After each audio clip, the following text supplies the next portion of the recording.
The following is a presentation of Manatee Schools Television in association with TV production teachers and students.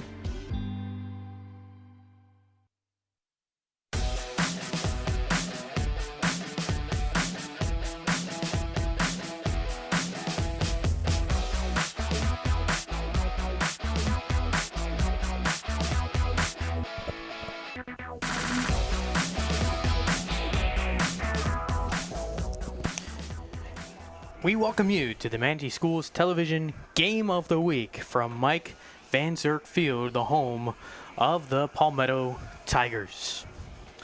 Alongside Chris Conboy, I'm Eli Donnell, and this is an 8-13 Braden River Pirates team coached by Doug Creek. What are you looking forward to for the Pirates in this game? Well, the Pirates have struggled a little this year, but they had one of their best games was against Palmetto earlier a couple of weeks ago. They came from behind in that game and won it 4-3.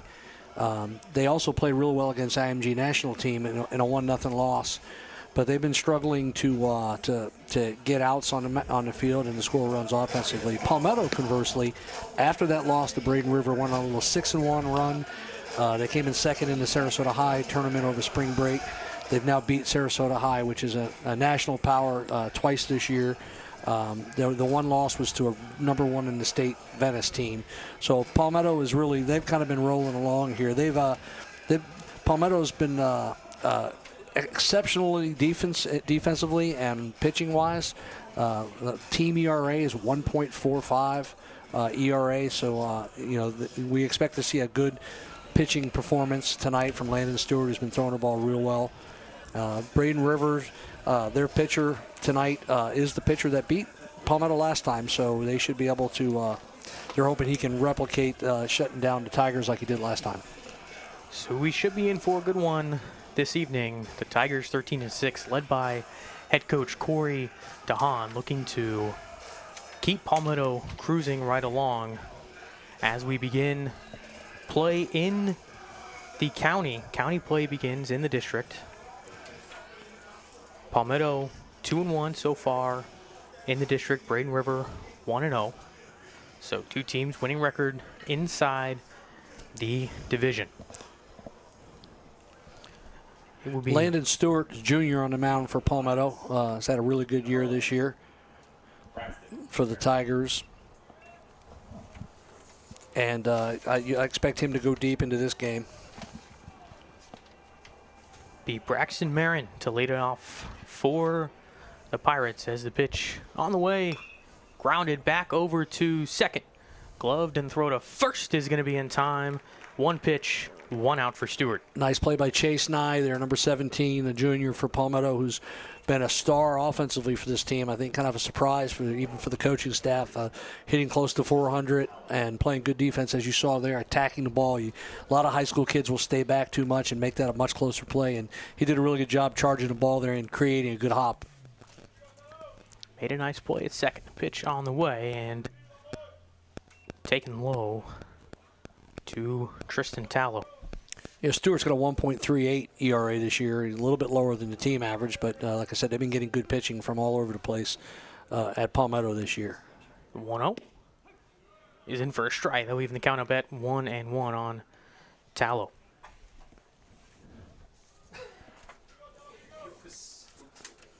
Tallow looking to get a runner aboard for the Pirates. Pitch on the way from Stewart. That one is driven to center field, but caught on a line out there in center for out number 2. Bryce Sullivan coming in, catching that line drive. Great jump on that ball. He barreled it up, and sometimes you hit it right at guys. That was just a good play by Sullivan getting a jump on that ball, and the ball carried a little too good for him for the batter, and it carried to the center fielder, and you got 2 outs quick. Good contact for Tallow, but just right at the guy. That will bring in number 2, shortstop for Pirates as he takes that one in for a strike and an 0-1 count.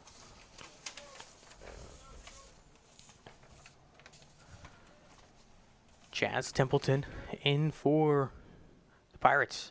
That one grinded to third, diving, knocking it down over at third. The throw is going to be high, so it will be an infield hit. That was a line shot, not tough to make at third, but he made a chance at it. Yeah, Trey James dove and knocked that ball down, and then you saw Blake Willis come over and barehand the deflected ball and try to get over to first. He really had no chance to get him there, but Willis has had a great season this year. He's committed to USC Sumter, and he's hitting great, which they kind of expected, but what he's really worked on and improved is his defense this year. We've seen much better defense out of him. So that will bring in Williams. He pops it well high to the moon. Coming in and making the catch is the second baseman, Chase Nye. That will do it for the top of the first. First 2 outs and then the single, but not much going for the Pirates there. No, they had some good contact there, though. But the thing with Stewart is he's around the plate, and he's going to let the defense help him out pitching. And Jimmy Little, the pitching coach for Palmetto, has done a tremendous job. If you look at their stats, just going through their ERAs for their entire pitching staff is incredible. You've got we mentioned 1.38 for Landon Stewart, but Trey James 0.50 ERA, had a great outing against Inspiration Academy yesterday. Hector Leon, no earned runs allowed, the closer for Palmetto. Holden Hunt, 0.64 ERA, a junior. All these guys are underclassmen. Brandon Aiken, 3.28. That's the highest ERA on the whole team, is 3.28. Amir Simmons, 1.40. Stewart at 1.38. Chase Nye, 1.24.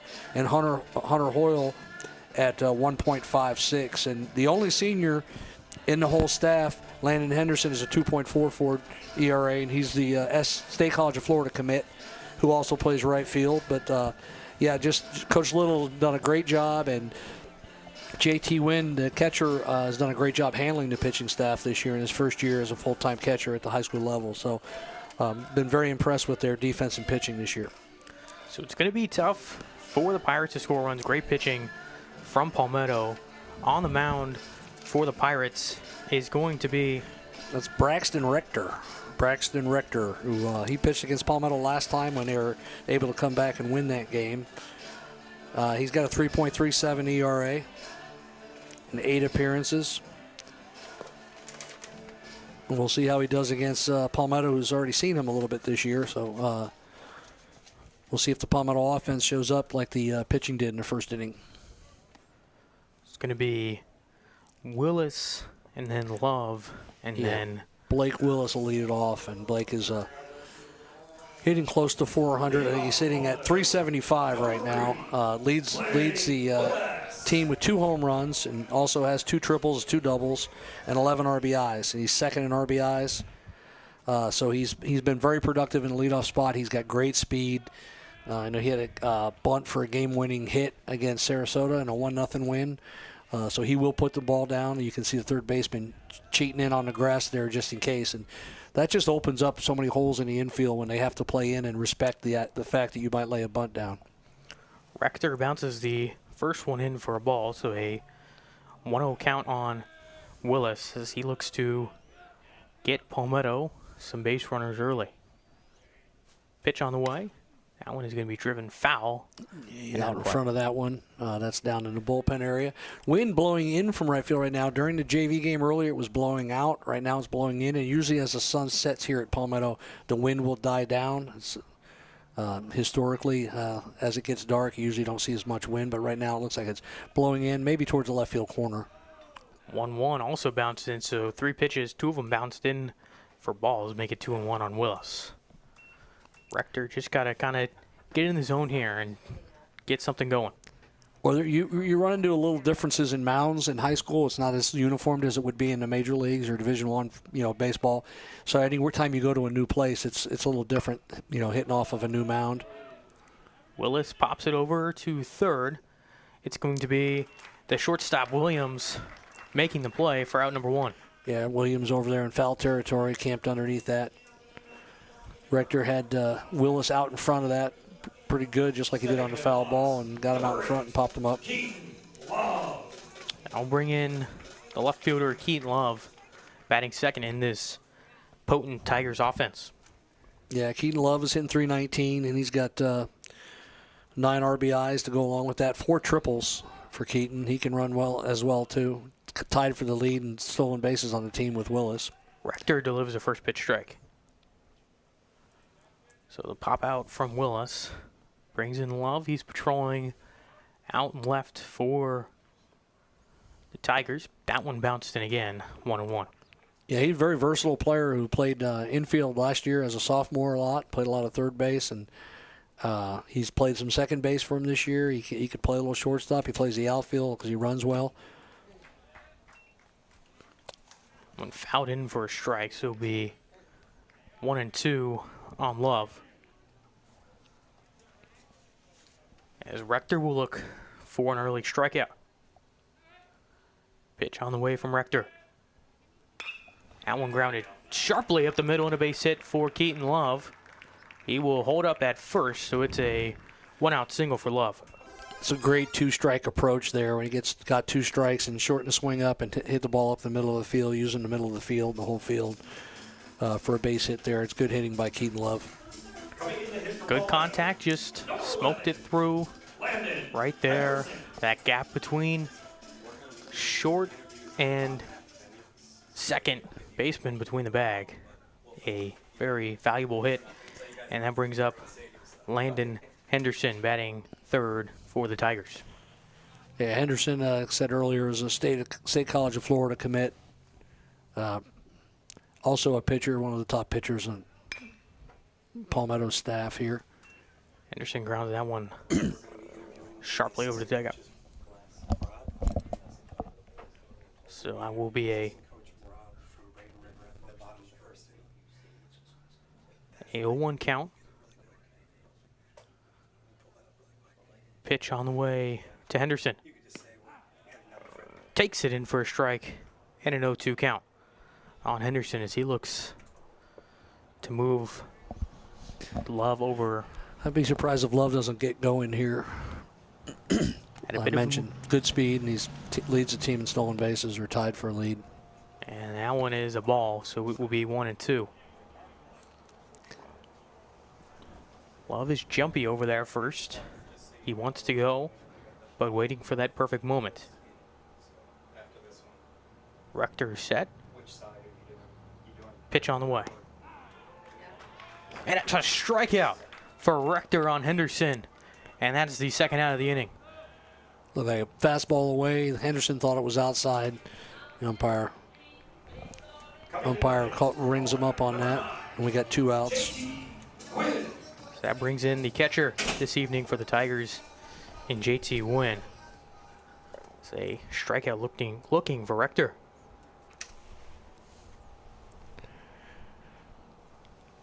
First pitch on the way to Win.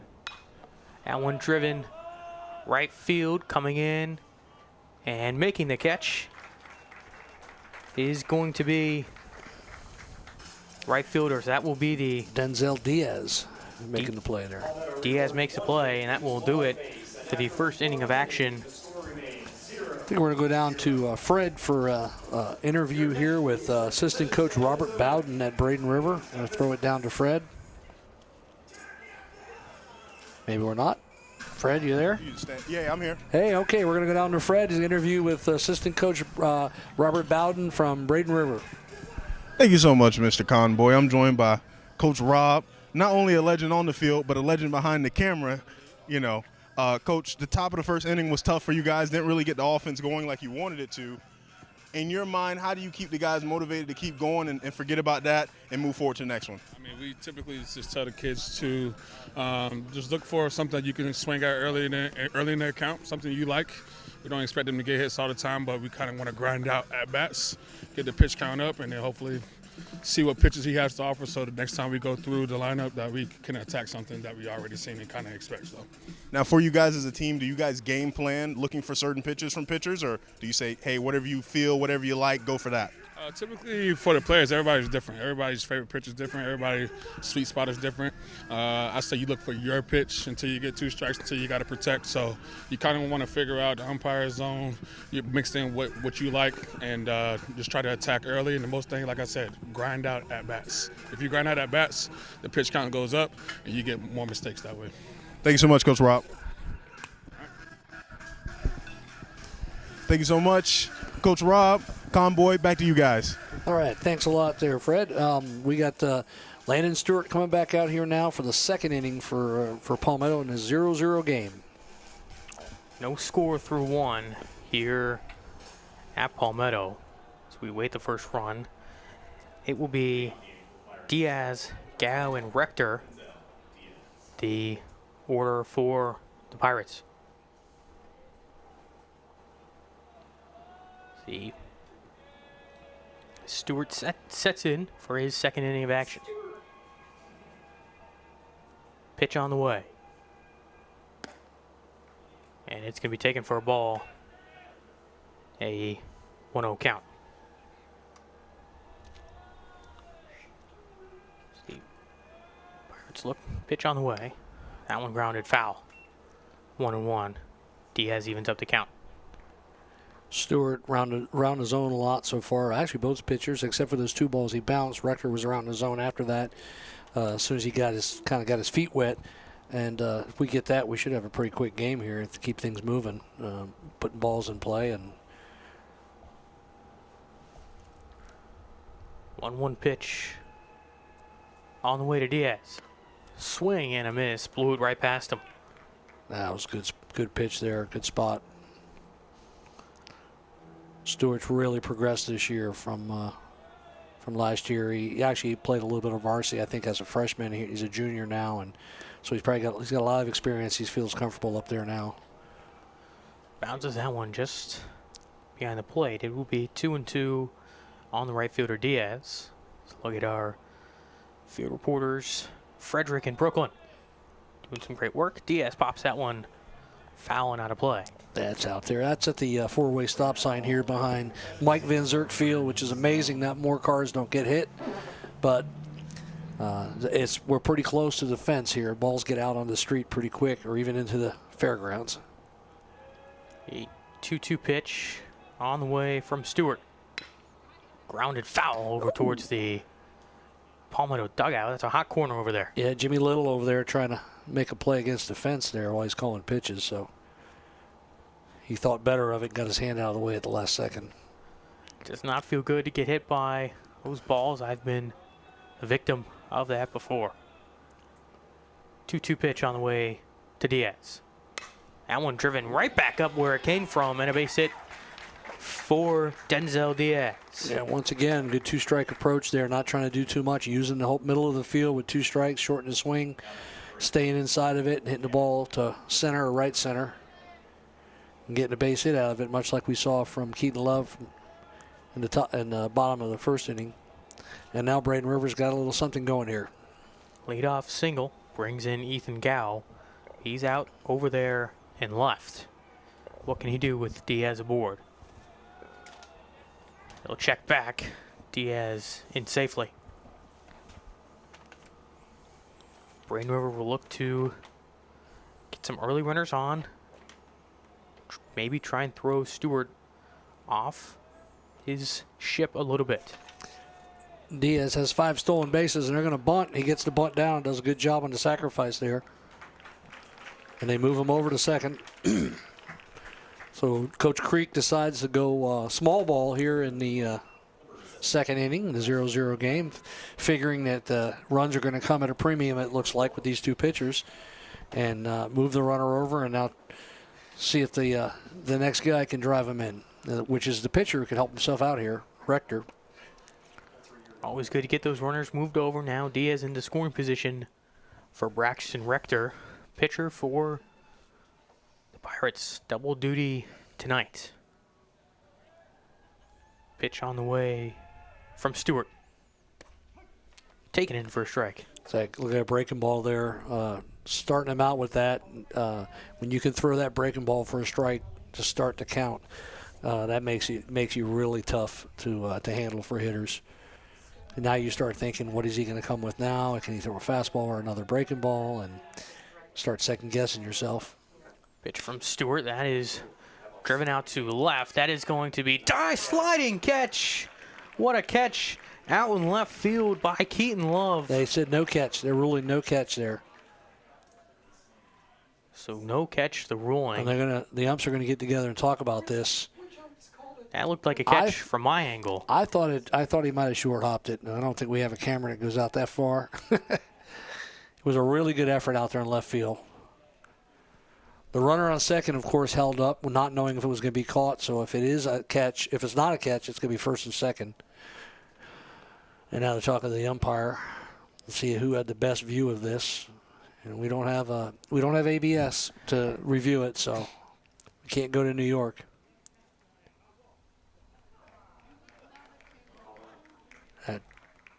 Coach DeHaan is out there discussing it. I think the third base umpire called him out, and the second base umpire or the first base umpire, who was over by second, called it no catch. DeHaan is voicing his frustration. A miss of communication between both umpires. Oh, sorry. Creek, rather. That's Creek, rather. Yeah, that's Creek. Okay, I'm sorry. I thought DeHaan came out of the dugout to argue the call. So Rector still staying put at first. Still no confirmation yet. I don't understand what he's arguing. He called it safe. Why would Creek be out there arguing anything? Still, no. No, now they're calling him out. Now he's out. Okay, that's different. That's why he's arguing. Right, that makes sense. They signaled safe, but now they're sending him off and calling him out. So. Rector's not even sure if he's safe or if he's out, but he's heading to the dugout. So a lot it will of confusion be an out. going on here. What a crazy play, but that is out number 2 of the inning. That's a big play, with, to get that second out, and without the runner advancing too, still at second base. Pitch on the way from Stewart. That one that's right the over the press box. That's going back to the fairgrounds there. So it will be 1 strike there. 0-1 count on. This is now Braxton Sands, one of 3 Braxtons in the lineup for the Pirates. The 0-1 pitch. Bounced in for a ball. Diaz is going to stay put.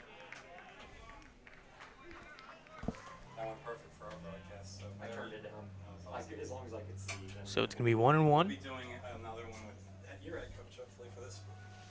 1-1 on Sands. Palmetto's head coach will be next. He said he would, but there's a chance he won't want to. Stewart awaits to fire his 1-1 pitch. On the way. Checks over on Diaz. Another head look. Pitch on the way. Swing and a miss from Sands. And it will be 1-2. So 1-2 count on Sands.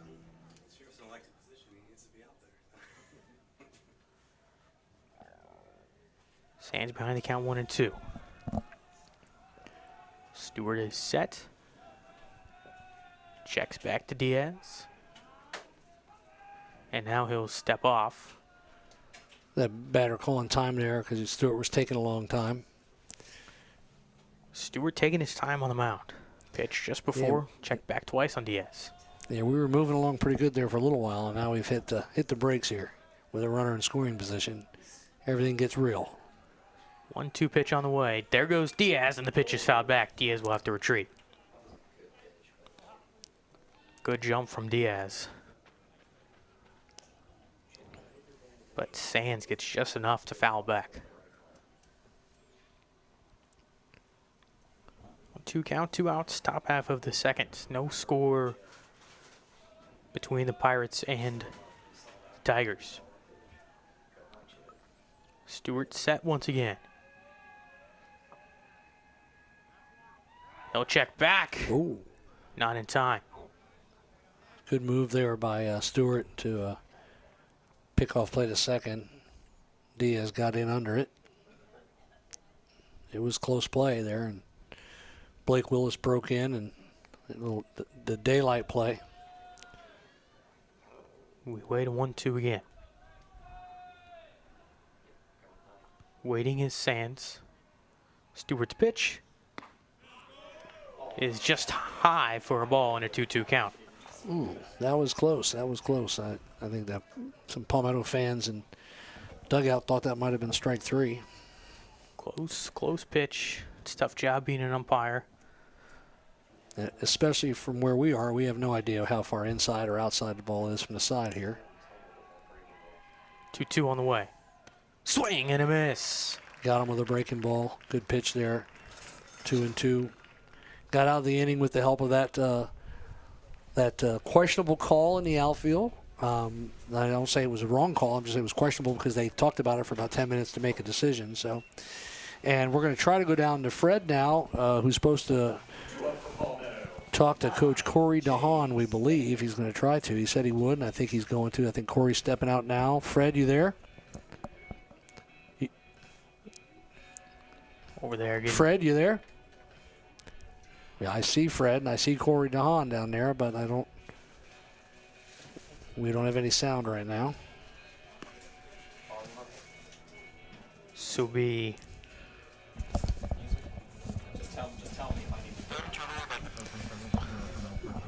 Okay. It will be Nye, James, and then Atkin for the Tigers. Aiken for the Tigers is when we return. All right, we got Chase Nye coming up. He's hitting 359. He's really Here with Coach Corey DeHaan year. from Palmetto. We saw some strong pitching from your pitcher in the first inning. What do you see with his awareness and work ethic? So he's got some passion and fire inside. He wants to attack those hitters with early strikes and then try to finish them off as best they can. Him and JT have been working great together, so it should be a fun game. You are obviously very experienced in the area. You've been a college player, minor leaguer. How does your experience help you with your coaching philosophy? Empathy for knowing that the game, you can't get too high, you can't get too low, right? Constantly stay on the positive and continue to have each other's backs because it's not just one person out there, it's the whole team. So that's the big experience. Well, keep going out there, Coach. Thank you. It will definitely keep going for sure. Back to you guys. As we welcome you back in, Rector bounces the first pitch in for a ball, 1-0 on Chase Nye, the second baseman. Pitch on the way, and it's going to be a ball, 2-2. Some great words there from Coach Corey DeHaan. So Nye will wait a 2-0 pitch. In for a strike, 2-1. Looked like he threw a 2-0 breaking ball there. Maybe having a little trouble spotting the fastball in the first two pitches, so he threw a little something different just to change up his release point. 2-1, fouled back by Nye. That will even the count up at 2-2. Once again, Nye is a junior. Like I said, he's having a great year behind the plate. Or not behind the plate, but at the plate. A very young Palmetto team. That ball's hit hard to right. Down for extra bases, maybe. It's down on right field corner. And Nye's going to go into second. Close play. They got him. Nye taken down over at second. A beautiful throw from Diaz out and right. Yeah, great play by the right fielder, cutting him down there. And we can see it again here. The ball was hit down the right field line. Barely fair. He never hesitated. There was no hesitation going around first. He was thinking 2 all the way. And it throws right on target. And it was close play there. They called him out. It could have gone either way, I think. Trey James now for the Tigers. Bounce that one in for a ball. 1-0. Be a single for Nye out, trying to advance it to a double. Yeah. Trey's a sophomore. He struggled with the bat a little bit this year. He's been pitching very well, though. I mentioned them being young. The next two batters are both sophomores. 2-0 count on James. Empty bases. James bounces that one up the middle over at short. Unable to make the play. Bobble the throw, going to be late. And tough play at short. You're the scorekeeper. How do you ranging score it? over. Bobbled. That's a tough play. I think it has to be an infield hit. Tough play. It's a hit. Ball's not coming in very hot. Just no, but that he had to go so far. That would have been a great play if he makes that play. So I would say it's an infield single. So it'll be a single for James. So it's back-to-back singles, but only one man on as Nye was out advancing. That pitch is taken for a ball. A little up to Brandon Aiken. Brandon's got a lot of pop if he gets hot. He's got some power. Aitken drives that to That's a shallow bloop. right. That is going to bloop down for a base hit. And it's going to be first and second with one out, as James had to wait to see if that was going to drop. So he'll have to stay put at second. Yeah, it was good base running. He wasn't sure. The second baseman made a great effort going back on that. When he first hit it, I thought it was a definite hit, but then I saw the second baseman, the depth he was getting, had a chance to really make a good play. And then James kind of stumbles over the base there. I don't know if he saw the base. He was watching the ball, and he kind of tripped over it. Luckily, he stayed on the base for him, though. That would have been embarrassing if he got tagged out there. So it would be Cole up for Tigers and pitching for a ball. Yeah, Christian Cole is having a really good year. I think he's kind of surprised the coaching staff. He's hitting .391. He's got 5 RBIs. He's been very consistent at the plate for Palmetto. Pitch from Rector. Multiple checks. Pitch on the way is outside in a 2-0 count. Rector making sure James stays put over there at second. Runner in scoring position again. For the first time, rather, for the Tigers. Pitch from Rector. Nope, it's that's away. going to get through, and that's going to move the runners up. That's a pass ball there that you see more and more nowadays because catchers focus on framing so much. So balls that years ago they might have caught, they're trying to hold it on the outside corner and get the strike call, and ends up going off the edge of the glove like that. So it'll be a pass ball allowed by Templeton. That moves those runners over into scoring position now. Aiken and James in scoring position. Aiken at second and James at third. Cole now with a 3-0 count. He'll show bunt, pull it back, pitch in for a strike, and a 3-1 count. Yeah, that was a take show. I don't think he was going to bunt that, but I think he had to take signs, so he just showed bunt. I don't think he'll be bunting this time, but you never know. 3-1 from Rector on the way. Bounced in, and it is a walk for Cole, and the bases are loaded for the Tigers. Nice block by Templeton behind the plate there. We just called his pass ball, so we got to give him credit for that right there. Saved a run on that ball in the dirt. Getting outside to a ball was well outside and in the dirt, and he got way over to his right and blocked it with his chest protector and kept it right in front of him. I'll bring in Bryce Sullivan. Yeah, Bryce Sullivan is another sophomore. He's got very good speed if he puts the ball in play, and it's going to be hard to double up. Sullivan swings and misses there, 0-1. Sullivan wants to bring in the first runs of this game. Sullivan got a late start on the season with an injury, but he's hitting .294. He's kind of just playing his way into shape now. Another swing and a miss, 0-2. Sullivan swinging the bat. Coming back from a foot injury or an foot or ankle injury, and missed the first couple of weeks of the season. He's down 0-2 right here. The base is loaded. The 0-2 from Rector on the way to Sullivan with them loaded.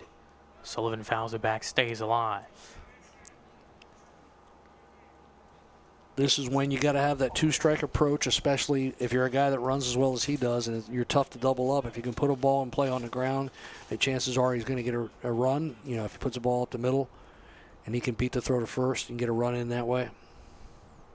And Sullivan going to ground that one foul, stays alive again. And that's just what he did. He put the ball in play on the ground, keeps alive, and make another pitch here. Sun almost completely gone, field nearly lit up only by the lights as Sullivan sets in with them loaded, awaiting an 0-2 pitch from Rector. On the way. Sullivan grounds that one to first. That's going to get through. One run will score. Diaz's throw will be cut off. Boy, I'm very impressed with Diaz in right field tonight. Just on the two plays we've seen, how quickly he's getting to the ball and the arm strength coming up throwing. Very impressive play. I thought they had a chance of maybe getting 2 runs on that, and he cut that down right away. But now you have the top of the order coming up with the bases loaded and only 1 out. Could be a big moment in the game here. Diaz has been busy out right. A 1-0 lead now for the Tigers. And Blake Willis up at the plate. Pitch from Rector is in for a strike. Look, a breaking ball, first pitch. Once again, we saw Stewart do that. When you can throw that for a strike to start the count, that's a big bonus for pitchers. Rector fires in. Willis grounds it over. That's going to sneak through. One more run will score, and the bases will remain loaded in a 2-0 lead for the Tigers. Blake Willis, another RBI, gets a base hit there. I thought another chance maybe they would try to get 2, but I saw Coach Glass coming way up the third baseline, almost to home plate Clay, so he could stay in front of the runner's view and be able to see the play and hold him up at third there. Trying not to run out of a big inning here with the top of your lineup up, with Keaton Love coming up to bat. So Keaton Love up now. He singled his first time up. Rector. Now time called at the plate. We'll make it. Rector, big spot. Only one gone. Bases still loaded.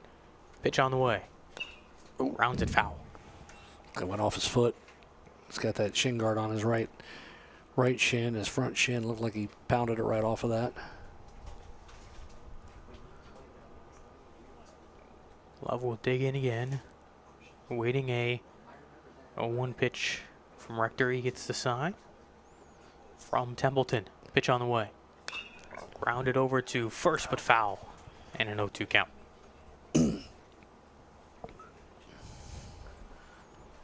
1-2 now on Love as Rector trying to collect out number 2. Try to save himself from the huge inning. Yeah, this could be a big moment right here. You know, you get a line drive in a gap or something. Next thing you know, it's 5-0, and with Blake Willis' speed at first. So this is big for Rector here to keep his team in the game. He's got to get out of this. 2-0 pitch grounded. 0-2 pitch rather grounded, and foul again. Staying alive is Love. We're seeing a lot of guys at Palmetto getting 2 strikes and kind of adjusting their approach and battling off some tough pitches and putting the ball in play. Love will battle again with no balls and 2 strikes. Rector fires. Inside and 1-2. That was close. Looked like it was just a little in. Templeton didn't move the glove much, but I think he was set up inside there. And the reaction was like he realized it was a little in. He didn't seem like he was surprised by the call. Pitch on the way from Rector. Swing and a miss, but he got just a piece of it. So 1-2 remain the count. He just barely tipped that ball off to change the direction of the ball, and so the catcher was not able to catch it and hold on to it. Cole's at third, Sullivan at second, and Willis at first. Yeah, great speed on the bases at first and second for Palmetto. That would probably be the 2 guys I'd want to put out there if they had a choice. Rector gets his sign in the pitch. That one grounded up the middle. Chance for 2. To second, there's not in time, so a run will score, and it's 3-0 Palmetto. Absolutely fantastic effort by Blake Willis on that chopping ground ball, and he gets a jump on the ball and goes hard head first into second to beat the play at the bag. Now batting for Palmetto, number 11, Landon. So another run comes in. Willis sliding into second to beat the force out, and that brings in Landon Henderson, who struck out his first time up.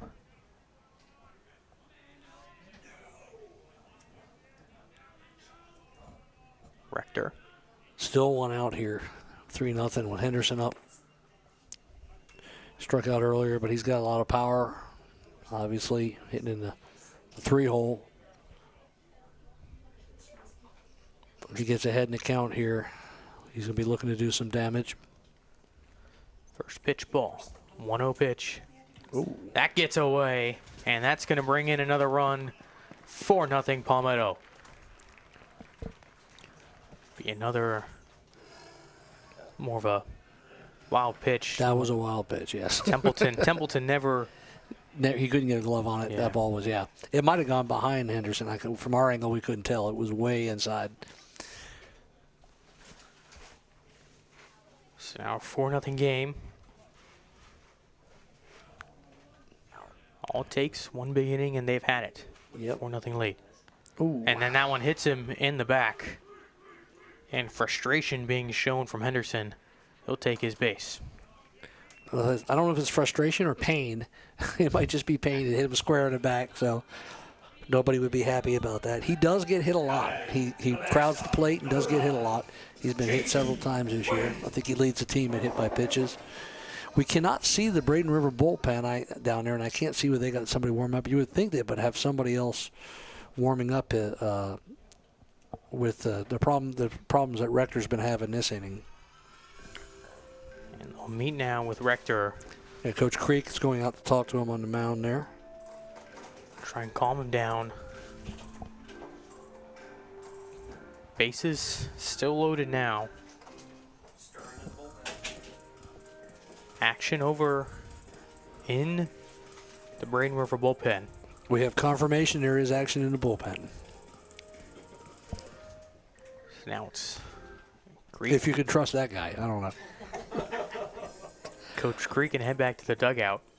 Rector's going to remain in this game. Bases loaded, only one gone in the bottom half of the second. This will be the 9th guy to the plate for the Tigers. It's going to be JT Wynn, the catcher.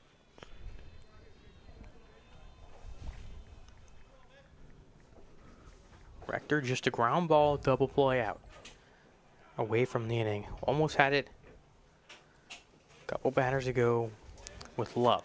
And Rector's sitting at 43 pitches already here in the second inning. So even if they do decide to stay with him a little longer, it's not going to be a long outing for him with the pitch count getting up there the way it is now. He's had a lot of long counts, a lot of two-strike at-bats, and kind of like what Coach Bowden talked about for Braden River, the Palmetto guys were spoiling good pitches and battling and extending those at-bats and running the pitch count up.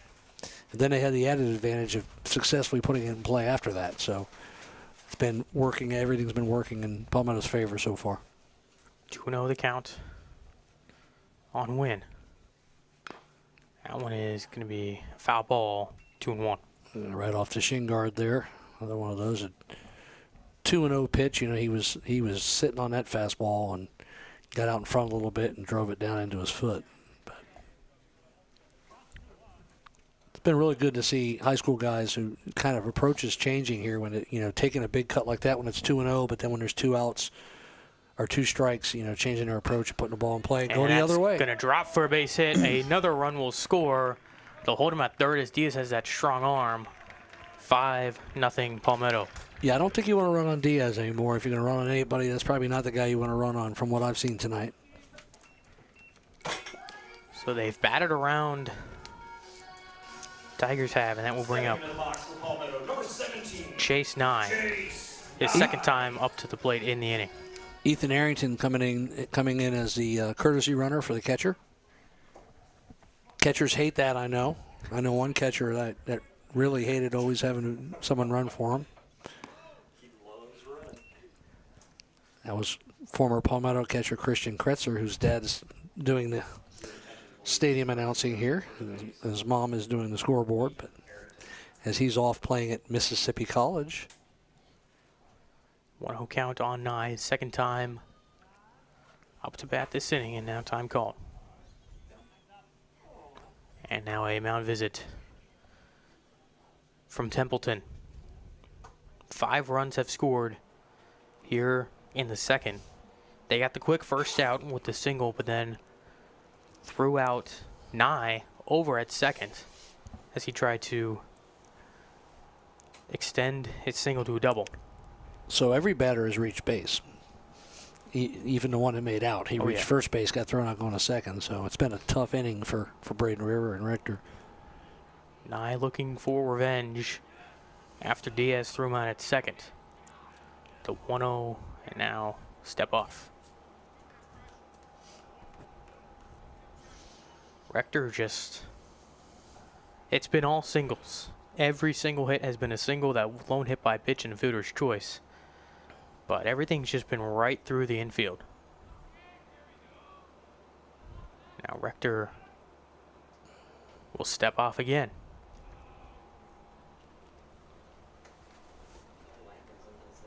Back-to-back step-offs for Rector.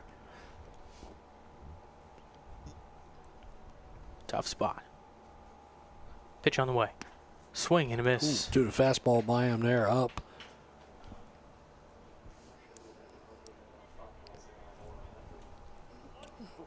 Like Rector reached down and came with a little more velo on that pitch. And in a good spot up in the zone where he couldn't get around on it. 1-1 pitch. In for a ball, 2-1. It's been such a long half inning, you wonder if it's going to have any effect on Stewart, too. When he comes back out, it'll be interesting to see if his command is a little off. It's been really good so far in the first 2 innings, but now he's been sitting over there on the bench for 20 minutes or so. Now I looked at that one, And 2 we're- and and 2. there's still only 1 out, so you don't know how long this may go on. But I guess every pitcher will trade a long inning for 5 runs anytime they can. Get yourself some run support. A 2-2 pitch on the way. It's outside in a full count.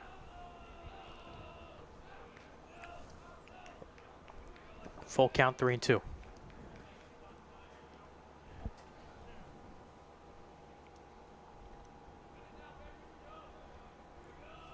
Waiting is nigh. Full count pitch with the bases loaded. Driven, and that's going to be another single and another run. 6-0. They're going to hold him at third again. Another single, another run. Yeah, Coach Glass over there coaching third base, not wanting to take a chance and shorten up a big inning when you're getting this many hits and pitchers struggling. They're just content to go station to station there and get the next guy up to the plate. Inning extended. Second at bat of the inning for Trey James. It was a single for him. Yeah, the infield single up the middle. Shortstop almost made a good play on it. He'll get a second look at Rector in 1 inning. Pitch in for a strike, 0-1.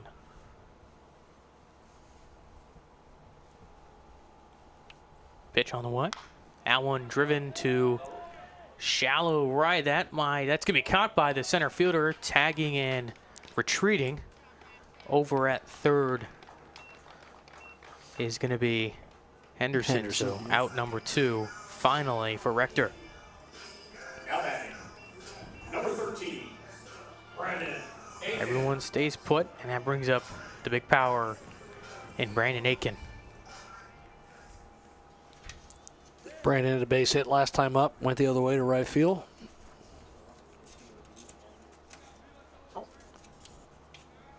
Now, earlier in the year, I think he was pitching hitting with a wooden bat, and I think he still is. That caught a piece of him, so it's going to be a hit by pitch, and that'll bring another run. It's 7-0. That'll bring Christian Cole to the plate. Henderson gets the free trot home. And that will be it for Rector as Creek comes out.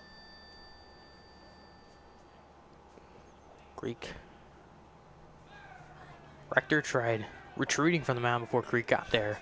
Creek now sending him back and being like, I know you had a rough outing, but I'm going to speak to you before you leave. Yeah, that's good to see that Coach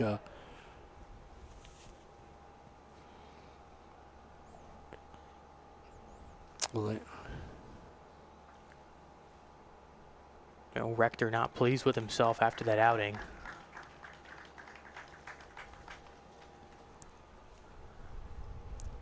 So the new pitcher is going to be number 9 for Braden River. Brody Wells. If you're from Manatee County, you might know that name. His dad is Sheriff Rick Wells. So Brody Wells coming in to pitch. And Sheriff Wells is in attendance tonight. And I think we're going to try to get an interview with him at some point, I hope. He may not want to do it now with his son in there pitching. It might be a little too intense for that interview now, but unless his son can get big out here with him still loaded. It'd be a tough spot for Wells. Yes, that's a tough situation to come into. Bases loaded, but that's the life of a relief pitcher. It's not going to be an easy task. No, you gotta have the approach that you gotta come in with the mindset that those runs aren't your responsibility, so there is no pressure, and then that way you can perform better, hopefully. Because, as you know, if they score, those will be credited to Rector, but not that you want them to score, but that kind of lightens the load on your mind a little bit. So Wells will have Christian Cole, first batter he will be facing. Cole walked earlier in the inning. Yeah, Cole's having a good year. He's a senior who did not play much last year, and he's played in 14 games. He's got 32 plate appearances, and he's hitting .391. So that's pretty impressive. And got a couple of doubles and 5 RBIs. So, like I said, I think he outproduced what they probably thought going into the season for a senior who didn't play much last year. But he's having a great senior year, and contributing a lot. So Wells is DHing tonight, I believe, right? Yes, he is. Yeah, he's played left field as well this year. I've seen him out in left field as well. But so he DHs and plays the outfield when he's contributing with the bat. He's got a chance here to really blow this game open. It's 7-0 already, but a base hit or a double here would really blow the game open. Wells will get his first sign. Pitch on the way to Cole. Ooh, and that's going to catch a piece of him, and another run will score, and back-to-back hit by pitches. Was that 4 tonight? 3, 4? That is 3 to my count. 3 tonight? Okay, we'll keep track. There's almost as many hit by pitches as there are kids named Braxton on the Braden River roster. Which we haven't got into that yet, but we'll get into that later.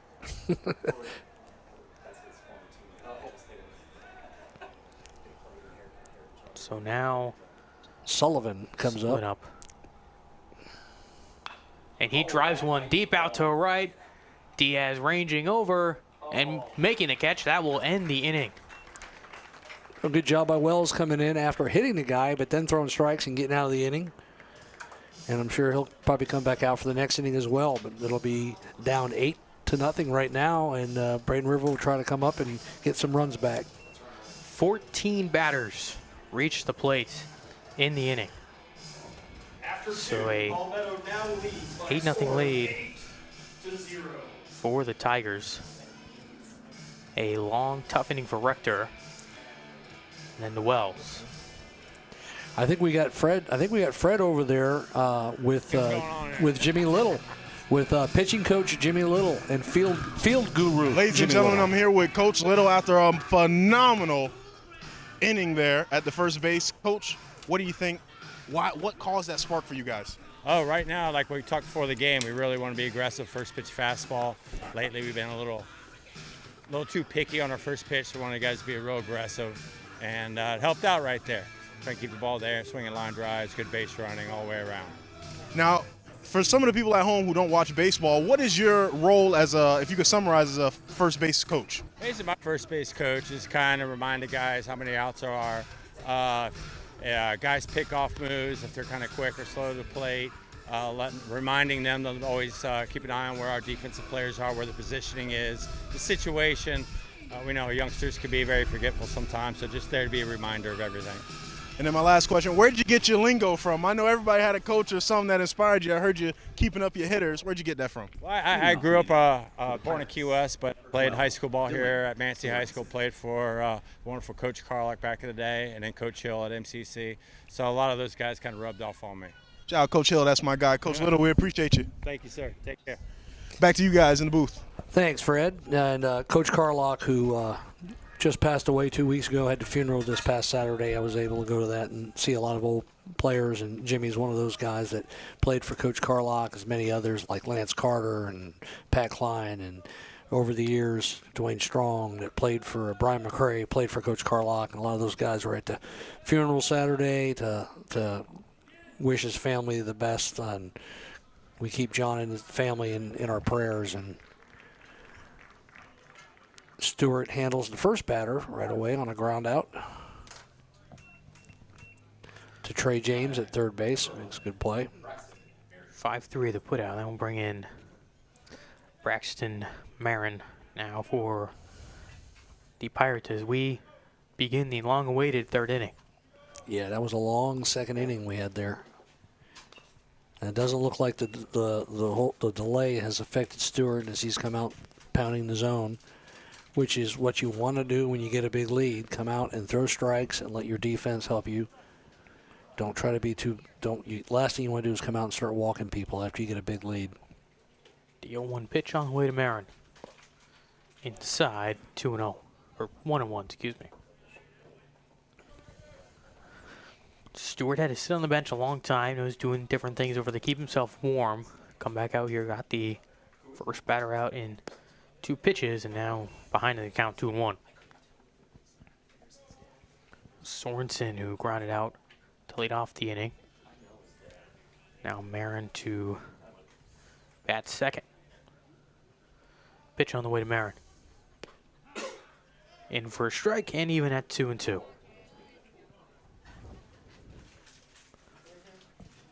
All the Tigers reach the plate, now go out there. Got it locked back in defensively. Pitch on the way from Stewart. That one grounded, that's going to get through a base hit for Marin. And it's a 1-out single for Marin. Yeah, it's good. Good at bat there by Marion. Just not trying, like I said, not trying to do too much with 2 strikes and making solid contact, putting the ball in play on the ground. Finds a hole, and he's got a runner on first now. And a leadoff hitter is going to have more than likely going to have good speed. So the Tigers started with an out, they'll check back. Marion has 5 stolen bases on the year, so he's got pretty good speed, and Stewart's already aware of that and throwing over to first. Palmetto started their big bottom of the second with a out, and then it was a single. And now Braden Rivers got out in a single. And that pitch in for a ball, 1-0. So maybe Braden Rivers got a little bit of that punch, counter punch going up against Stewart. 1-0 on the way. That one driven foul. And out of play. 1-1. Tristan Tallow up to the plate for the Tigers. Or for the Pirates, excuse me.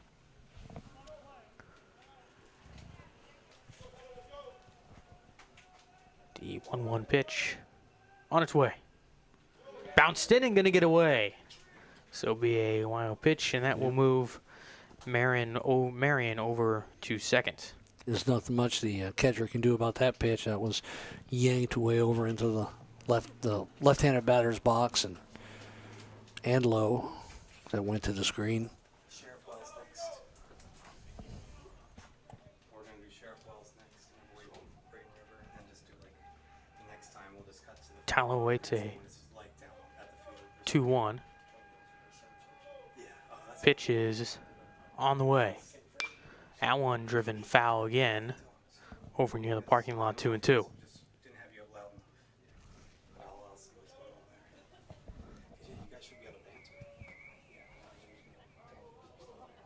2-2 count on Tallow with a runner at second in Marin. Yes, sir. He would hear he should hear your talk back.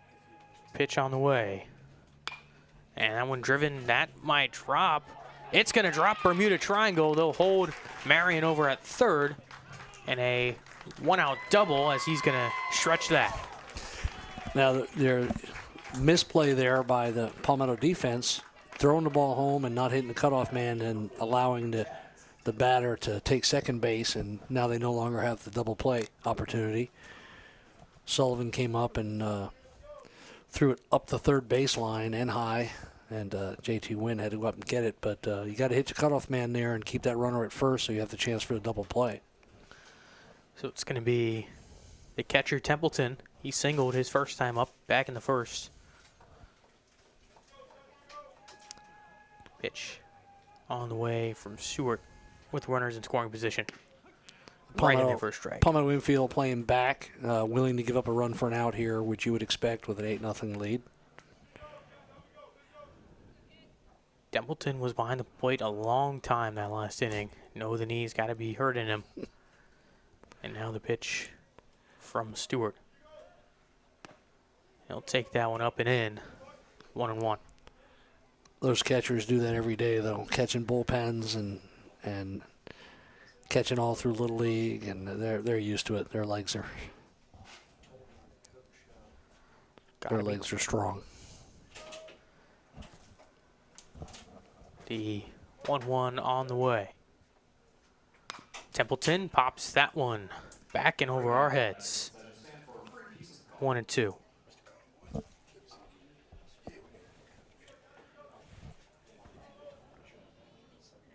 Templeton awaits a 1-2 pitch from Stewart. Long look in. Tallow at second, Marion at third. Pitch on the way. Templeton pops another one up. And it is Blake Willis. Willis making a catch. Camped under it. A high pop fly there. It's a big league pop up. And we'll bring in Jackson Williams. Yes, Jackson Williams' dad, Rob, was a coach here at Palmetto. He's got some Palmetto ties. Used to be the JV baseball coach. Actually worked with Rob, and a long time a school board employee, good guy. Had a positive influence on a lot of kids' lives as a coach. Williams awaits and in for a strike. 0-1. Williams, his first time up, popped out to Willis at short. Stewart looks in, gets the sign, delivers. A foul ball. Good breaking ball there. Williams just got a piece of it there, but looks like it went off a JT Gwynn, and umpire's going to walk the ball out to the pitcher. When you see that, that means they're giving the catcher time to walk it off, and then the catchers will do the same thing for the umpires. If it hits off the umpire, you'll see a catcher walk the ball out and give them a little extra time to get over that sting from the baseball hitting them. The 0-2 count. Stewart looks in, gets his sign again. Pitch on the way. And grounded sharply to third. Not able to make the backhand play. That will score 2. And the Pirates have cut in to the 8-0 Palmetto lead. Yeah, that's a play where you just want to see the third baseman just try to smother it, knock it down, and not worry about trying to make a play and throw somebody out. And he tried to go for the backhand there. He wasn't able to get it. James over there in the hot corner. And this brings in Denzel Diaz, who has had a couple defensive runs saved over and right. Now Stewart steps off.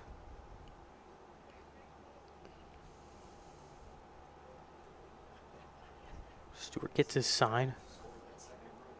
Pitch on the way. That one is taken up and in for a ball. 1-0.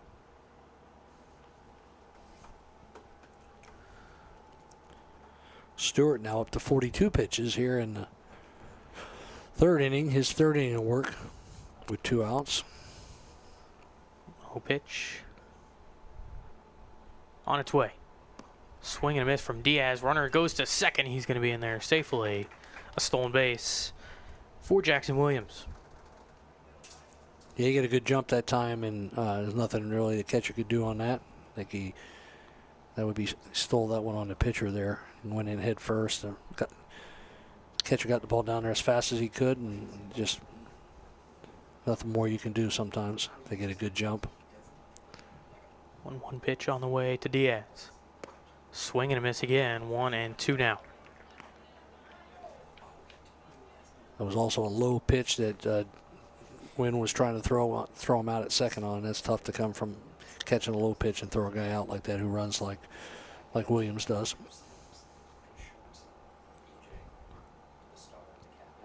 Stewart set again. 1-2. Inside on Diaz, evened up at 2-2. Runner in scoring position now for Diaz. Chance for an RBI. He'll probably try to come back with a breaking ball here, I think, after he threw that fastball inside. Might be trying to set something up away here with something off speed, breaking ball. 2-2 on the way. It went away, but it wasn't a breaking ball, and it was just a little bit down. So it goes 3-2. Full count for Diaz. Can he keep this top half of the third alive? Game where Braden River is going to have to claw their way back. Gave up 8 runs in the bottom half of the second. They've scored 2 themselves here in the third. 3-2 pitch on the way. Swing and a miss from Diaz. Stewart gets the big strikeout. And through 2.5 innings, it's 8-2 Palmetto. I think we're going to be going down to Fred or... Looks like it's going to be Brooklyn We're down there. Going down to Brooklyn here with the with Sheriff. Manatee County Sheriff Ricky Wells. Mentioned Sheriff Wells is here in the house. You're normally a really big Palmetto guy. You actually did some stuff with Tiger Vision, but tonight you're on the Braden River sideline. What's that like? Yeah, I have a lot of love for Palmetto. My oldest son Tyler went there, played football for the Tigers, but my youngest son Brody, he went a different route. He's a pitcher over here for the Pirates, so I'm having to represent tonight for the Pirates. Yeah, your son actually took over pitching there, so as a dad, he's a senior. What's that senior year been like for you to experience? Well, we've had a great time at Braden River, and we know it's kind of getting down to the end now, so we're just trying to enjoy every moment out here. Well, enjoy the rest of the game. Thank you so much. Thank you. He'll be enjoying the rest of the game, as we do as well. Back to you guys. Thank you, Brooklyn. Sheriff Wells, he's been around this community for a long time. His dad, Charlie Wells, was the sheriff for many years as well. So Ricky grew up in Manatee County, and I think he'll be a sheriff as long as he wants to be. Sheriff's the job, but in the end, he's a dad. Yes, and he wants his son to succeed on the mound now for Braden River, as it will be the top of the order, Willis, Love, and Henderson. Now batting number 3, Blake Willis. Yeah, so top of the order for Palmetto. I'm up after giving up 2. So I want to try to at least get those 2 back. First pitch is off the plate and to the backstop.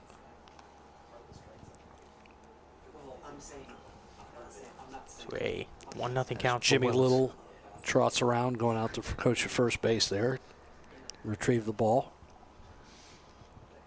Pitch on the way, and that goes over the head of Willis, 2-0.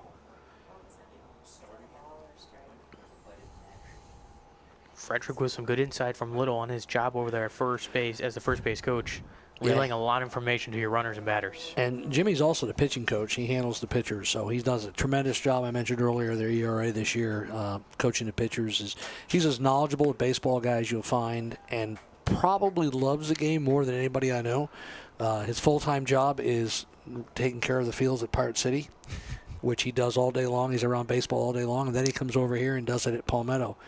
And you'll see as soon as the JV game ends, he's out there on the mound, putting new clay in, pounding it in. Takes pride in that mound and taking care of it. But great guy, kids who played for him. My son played for him. They all love Coach Little. It is a leadoff walk to Willis. Coach Little, master of all. So we'll be... Yeah, Coach DeHaan is a really good staff. He's got Tom Hume as a bench coach as well, who works with the JV. He's a former Major League pitching coach and a former Major League pitcher. He's got Jimmy Little, who played college ball and has been coaching for years. And then he's got Rich Class, who used to be the head coach here at Palmetto for many years, and has a lot of college baseball experience back now, helping out and coaching third base. So really good rounded out staff for Palmetto. Coach DeHaan's really surrounded himself with some really good baseball people. Say 1-0 count on Love. Fielder's choice. Runner Willis goes. Throw's going to get into the outfield. Willis is going to stay put at second. Yeah, he popped up and thought about it, but he was looking at the ball the whole way and figured he'd be best to stay there. He's already in scoring position. You don't want to make the first out at third. You don't want to make the third out at third. So You're already in scoring position at second. You have a chance to get moved over with a left-handed batter up here. All he has to do is pull a ground ball to the right side. We'll move you over. So, and with Willis's speed, he should score on a base hit anyway. So don't take that chance of trying to take the extra base there. 2-0 pitch. Grounded, and that's going to get foul. Be 2-1. 2-1 the count on Love. So right now, Coach Glass, I know he's wanting coaching third base there. He's big on fundamentals, and he wants Love to pull the ball to get Willis over to third base with one out, so they can get him in with a fly ball or a base hit with the next guy. So Wells with a step off, and Frederick there with a front row view of the action. Pitch on the way. And it is going to be a ball, 3-1. I guess it was inside. It looked pretty good from here. We don't have the angle on the plate perfectly. You have it better on your screen at home. But it looked pretty good from here. At least where the catcher was set up, that's where the ball was thrown. He definitely hit his spot. 3-1, and it's another walk. Back-to-back walks to start the inning for Wells. So be first and second, still no outs. If you continue to have 3 and 4 hitters batting with the bases loaded or first and 2 men on base, that usually turns out bad. So you want to try to avoid that. But there's a reason why they bat third and fourth, those guys. They're usually good RBI guys. And you might get away with it once or twice, but it can usually blow up in your face if you do it too many times. Brings in Henderson, and he will take first pitch for a ball.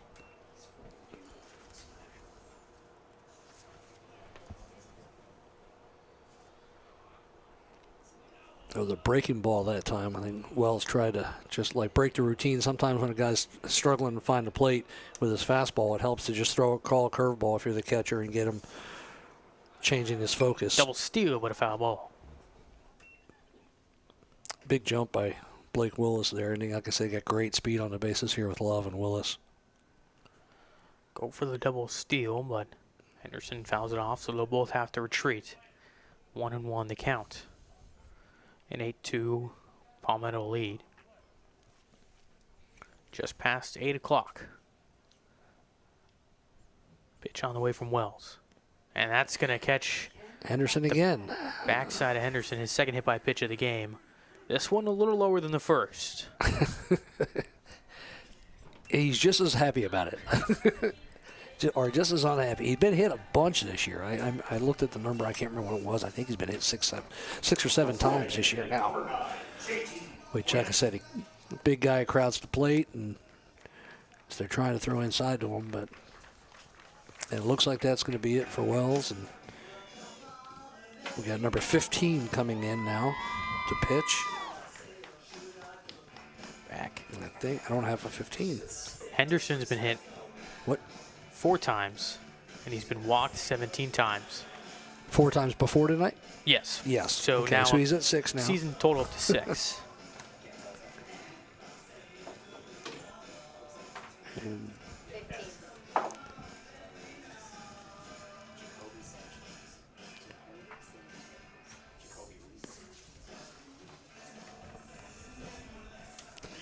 We're working on getting the pitchers. It's going to be number 15, Jacoby Lee Sanchez, and now for the Pirates. It is warm-up time. Looking to stop the bleeding. Bases loaded once again. Another reliever coming into a spot with them all juiced up. Tough spot for Sanchez. It looks like number 15, but we don't have a 15 on their roster, so that we were given.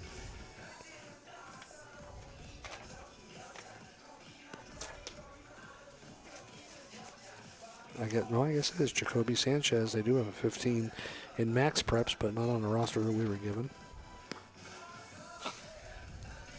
Sanchez try to warm up, find that spot going from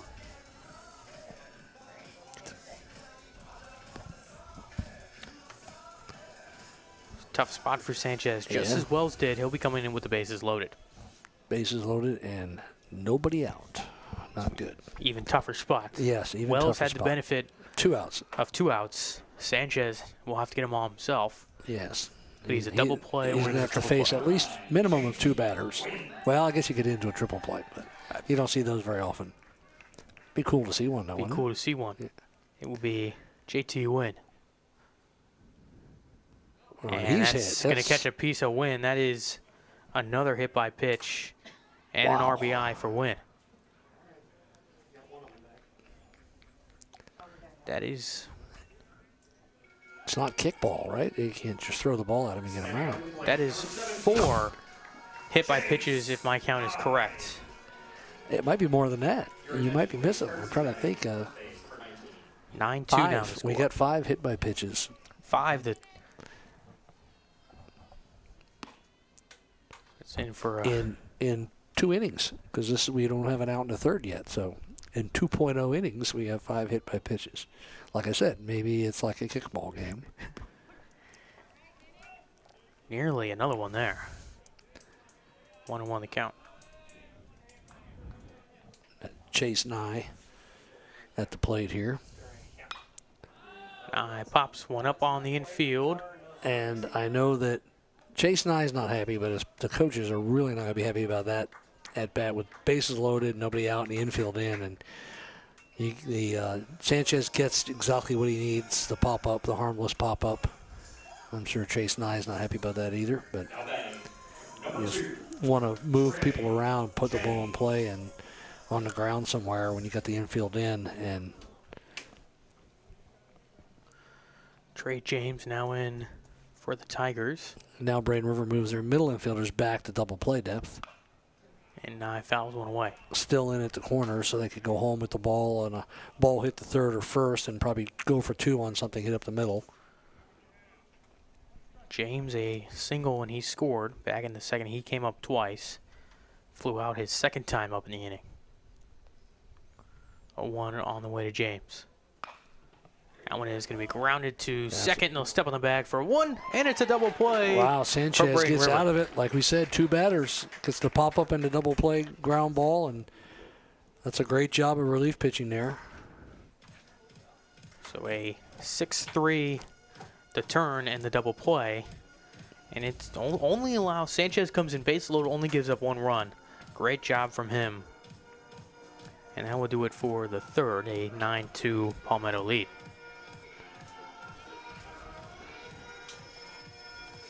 Now,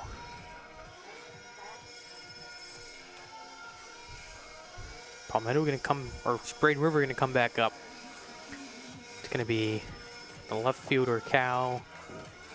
The pitcher, we'll see who bats. Rector penciled in, but probably see a pinch hitter there. And we will send it down to Brooklyn. She's field level. Yeah, a lot of great offensive performances we've been seeing from Palmetto for sure. Braden River still trying to get something going with that pitching game there. What do you guys see up there that you think Braden River can do better?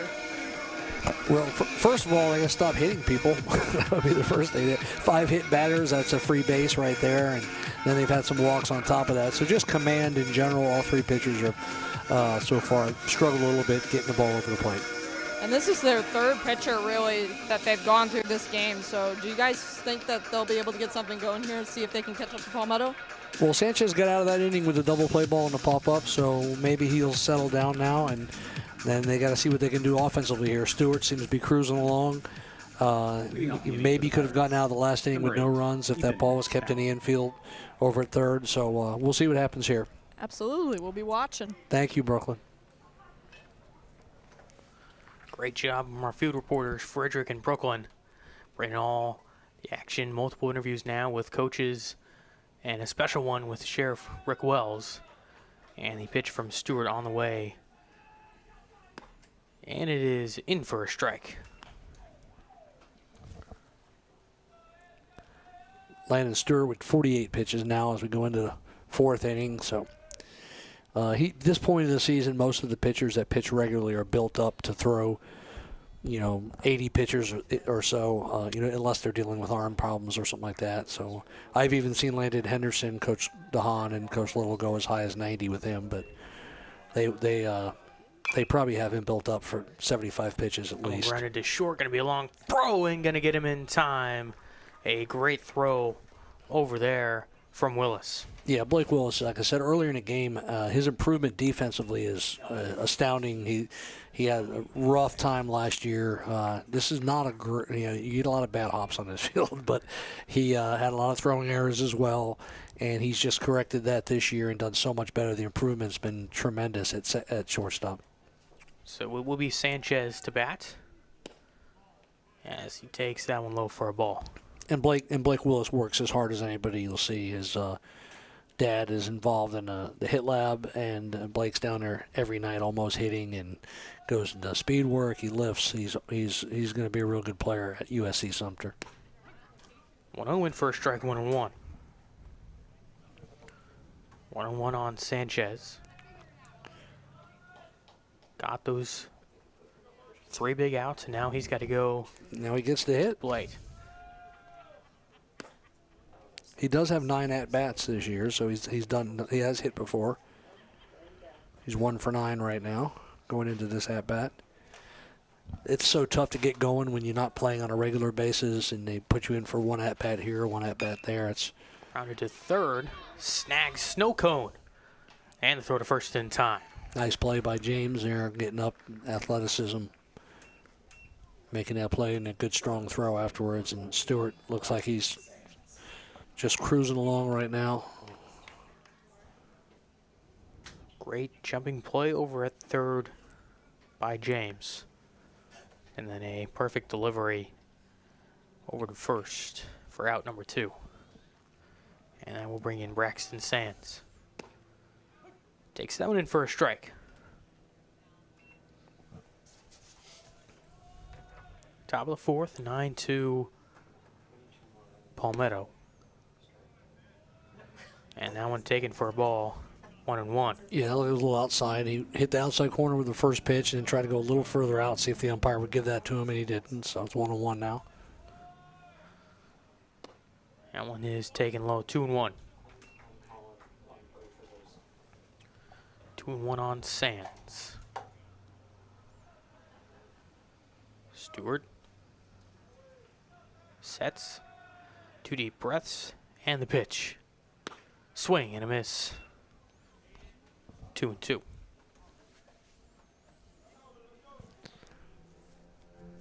2-2 on Sands. He'll look to try and keep the inning alive. Pitch on the way. And that will make it a full count, 3-2. That just missed. That was really close, down and away to being an unhittable strike. If he gets the call, that was a great spot. Might have to go and get a little bit more of the plate than that. 3-2 on the way. Swing and a miss. Stewart gets the 1-2-3 inning, ends it with the strikeout. A quick inning for Palmetto defensively. Stewart keeping the ball rolling. So another great inning defensively for Palmetto. Well, Sanchez will come back out and see if he can keep that vibe he had going when he got the pop-up and the double play ball. And then Palmetto will get to see a little bit more of him, and it becomes a little difficult when you come in as a different pitcher sometimes. Hitters have a hard time adjusting. Now they're going to have a little more time, see some more pitches from him and what he throws, and see if they can put together some offense here. So it'll be Aitken, Cole, Sullivan due up for the Tigers. We're now 9-2 here in the bottom of the fourth. We're at the part of the game where you start thinking 3 runs, 3 outs. That's ball game. 10-run rule. So I know in football we're looking at 35 points to get that running clock, but 3 runs and 3 outs here. Palmetto's kind of got it in their own their destiny in their hands here. If they want to end this thing fast and save pitching, they just got to get 3 runs on the board this inning and then have Stewart go back out and get 3 outs, and you'll have a 12-2 game. So they only need 3. They've loaded the bases each of the last 2 innings. Loaded them in the second and the third. They had them loaded multiple times in the second, probably 5 or 6 times. Yeah, it seems like the bases have been loaded all night for Palmetto. And it hasn't even been, it hasn't been doubles, it hasn't been big plays, it's been singles. That's the one thing that's kept Braden River in the game is that it's only been singles. In one of those situations, you hit a double and 3-run score, it'd be even worse than it is now. But they've been able to either get out of it or just hold them to a single every time. That one bounced in from Sanchez on Aiken. 1-0 on the way. That one grounded over to short, snagging the throw. Bounced and in time. Oh, nice pick at first. I didn't know if the ball came up or not, but great pick over there by Sands to stop the leadoff runner from reaching. Yeah, shortstop throw. Good play to come get the ball, but throw was in the dirt, and first baseman saved him there. Nice pick. And that brings in Christian Cole, who's 0 for 0, walking hit by pitch. And he looks down in for a strike. And Coach Little is off to first. The 0-1. Up high, 1-1.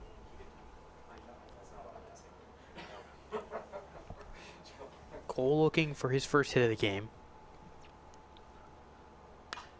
And that is going to be to right. Diaz ranging in and did not make the catch. So it will be a single for Cole. Great effort there by Diaz, and then he didn't catch it, but he was able to keep it in front of him, and they just flipped the ball to the second baseman to get it in because he was on the ground and sliding and wouldn't be able to make a throw, and then get the ball into the second baseman in a hurry and hold the runner to a single. Great play by Diaz, just not quite able to come up with it, but that brings in Sullivan. Single and a flyout. Diaz has been busy in right. Yeah, he's been busy. He's looked good out there. I've been impressed with him. First pitch strike to Sullivan. Runner aboard for Sullivan. I think that will be one of those first pitch fastballs that Coach Little was talking about. He'd rather see them jumping on that first pitch that he just took there. And that one popped up. And that's going to get out of play and into the seats. So Sullivan now will be hitting 0-2. 2 for Sullivan. Like we said earlier, we got to see that two strike approach. Protect the plate, put the ball in play. Once again, he's got really good speed. Be a hard guy to double up if he puts the ball in play on the ground. One is going to be grounded foul. 0-2.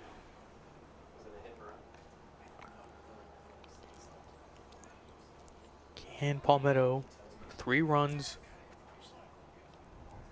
make it a 10-run game? 10-run rule is in play.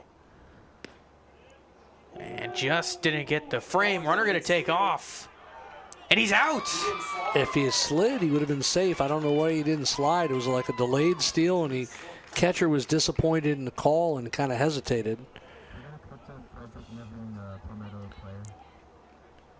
And Fredericks got a Palmetto player down there on the third base side. All right, ladies and gentlemen, special guest here, an MSTV All-Star, also an amazing player in his own right, Mr. Kaylor Hopkins. How does it feel to be here today? Oh, it feels amazing, man. Just over not only being a Tiger, but being an MSTV student, how do you think your whole experience in high school is going to help you move on to the next level in life? Oh, it definitely has shown me the value of getting yourself out there and joining a bunch of programs. Because I can say definitely when I joined MSTV, it definitely got me the opportunity to come out to the field, talk to coaches and really make connections. And I think I can say that is a big contribution to why I'm on this team and why I'm a part of so many things.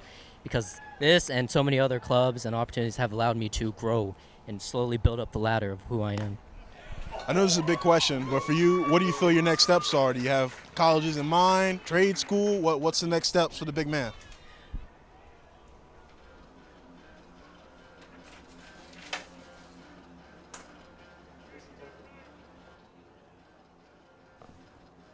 Beautiful, man. Thank you so much. Of course. Thank you so much, man. I appreciate you all. Back guys in the booth. Thank you, While Frederick. we were away, Bryce Sullivan strikes out, and Sanchez gets out of the inning. So now instead of looking at 3 runs for a 10-run rule, you're looking, can Braden River get a couple of runs here and claw their way back into it? Extend this game, which if you're Palmetto, it's like Stewart going to go back out there for another inning of work. It'll be his 5th inning of work. So it's been a great pitching show by Stewart. Only the 2 runs scored back in the 3rd. That's been pretty much the only base traffic he's had all game. And the Braden River will look to try and claw back. They will have Sorensen, Marion, and Tallow. That's how they scored runs. Ground out by Sorensen, and then single by Marion, a double by Tallow. And then Williams came in, drove him in with a 2-run RBI single. Palmetto does not play again until the 7th, so they have 6 days off here. So if they extending it, they should have plenty of pitching. They did play last night. Trey James got the win against Inspiration Academy, and Hector Leon with the save. But they have several of the pitchers that haven't thrown this week that they could use if Stewart gets extended too far here. Next week, Palmetto has a 4-game week coming up, which is rare in high school. So one of those being senior night on Tuesday night against Southeast. Big night, senior night coming up. Seniors nearing the end, graduation, and the end of school on the horizon. Yeah, that senior night is it's a big exclamation point when you're a player or a parent and they get to that point. Ground ball to second, and an easy play for the first out. Chase Nye handles it easily, and Stewart just keeps rolling along.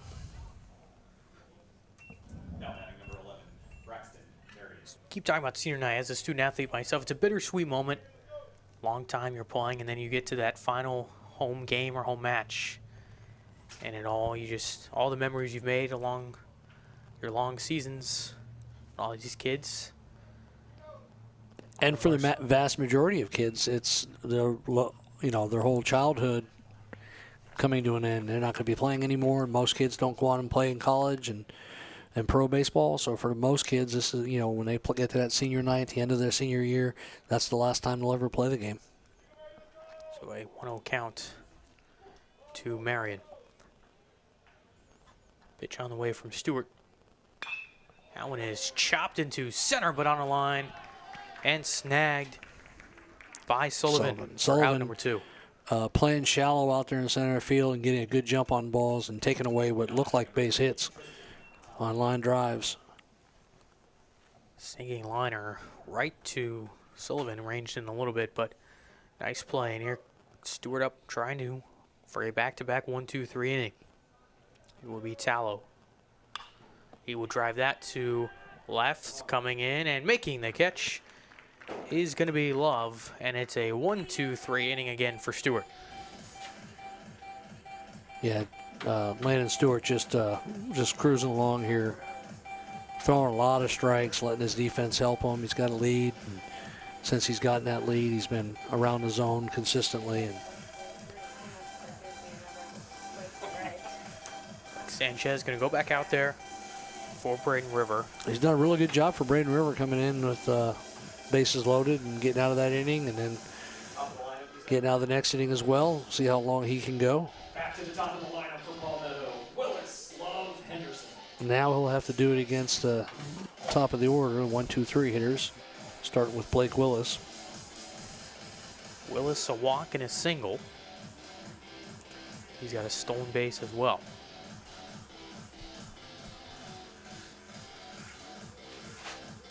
Sanchez going to try. Only gave up one. Gave no runs in the 4th. Gave up that lone run, or two back in the 3rd. He's going to try and shut down Palmetto and keep Braden River alive in this ball game. Beautiful evening in Palmetto.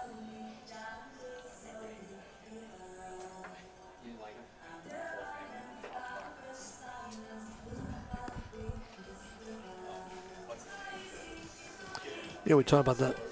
Palmetto's team this year, they've outscored their opponents 100-56, so they're plus 44 in the run differential, which is what you would expect from a team with the record they have. Braden River's 68 to 78. They've been outscored by 10, so negative 10 in a run differential. So it's kind of what you expect from two teams. You know, Braden River being 8-13 coming in, Palmetto being 13-6. But that Palmetto defense is just, you know, of the 6 games they've lost to, I think 5 of the 6 have been by 2 runs or less. So they've been in every game because of that pitching, with the exception of Venice, who was number 1 in the state, was the only game that really got away from them. That one taking low 1-0.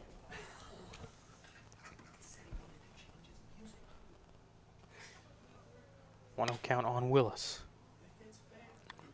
Foul ball down the left field line out in front a little bit there. Fouls away, 1-1 here in the bottom half of the 5th. Been a long night of baseball. We had that extended top of the 2nd, a strike in there. But Braden River gave up 8 in the 2nd, 2 in the 3rd, and then a 4th inning shutout. And that one taken 2-2. Sanchez doing his job out there. Keep this game going. Keep your team in it. 2-2. Driven out to center. Backing up and making the catch is going to be Marion for out number 1. So a long fly out for Willis. Yeah, that's good contact. If you're a hitter and you hit a ball like that, the center fielder backed up and made the play. But the pitcher's using the whole park and his defense, throwing strikes. That's what you got to do. And for the batter, they know they put the barrel on it, and sometimes it goes at people. There's nothing you can do about it. That's baseball. First pitch to Love is in for a strike. In for strike, 0-1.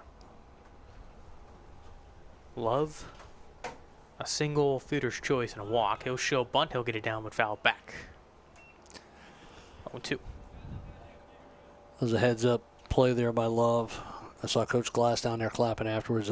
They've got him playing way around to pull, and the third baseman is back almost like a shortstop. So he was going to try to put one down, but now he's got 2 strikes, and he has to protect the plate.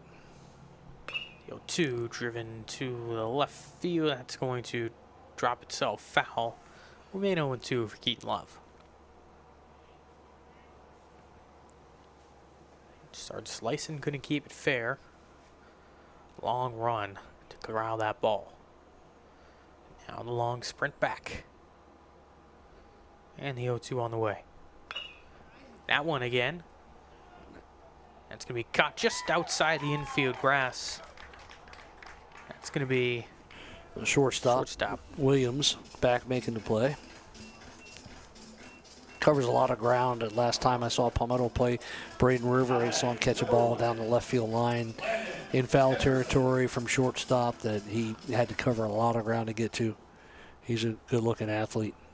That will bring in Henderson, who's been hit twice and struck out once. That one goes behind him. I think that might be part of their game plan. I was going to say, if he gets hit again, we know that's the design, by design, and that one went behind him. So now I do know when Henderson pitched against Braden River earlier in the year, he did hit 3 or 4 people.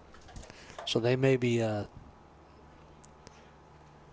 the back of the minds of the Braden River faithful. Some old school style, 3-0 the count. The Osprey was coming in for a landing there at the nest above us. That's what that was. 3-0 pitch to Henderson. And he's going to ground that one sharply to short. Backhand by Willis. Throw up the line, but the tag applied. So it's a 1-2-3 inning for Sanchez. 1-2-3. Sanchez has really shut down Palmetto since he's been in there, and that was good play by Williams there on the backhand. Throws a little up the line, but the first baseman again saved him. Saved him with a pick earlier, and that time coming off the bag and making the tag to get the out. And we're going to go to the 6th inning here. The score 9-2. 9-2, Braden River Sanchez keeping them in this game. Stewart gonna head back out there for another inning. He's through 5. Through 5 is Stewart. Look to continue on his great pitching so far.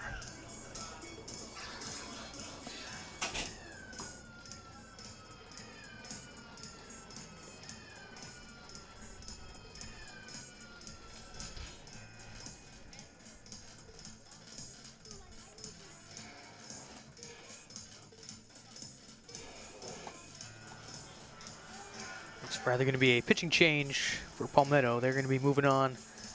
Holden Hunt onto the mound for the Tigers.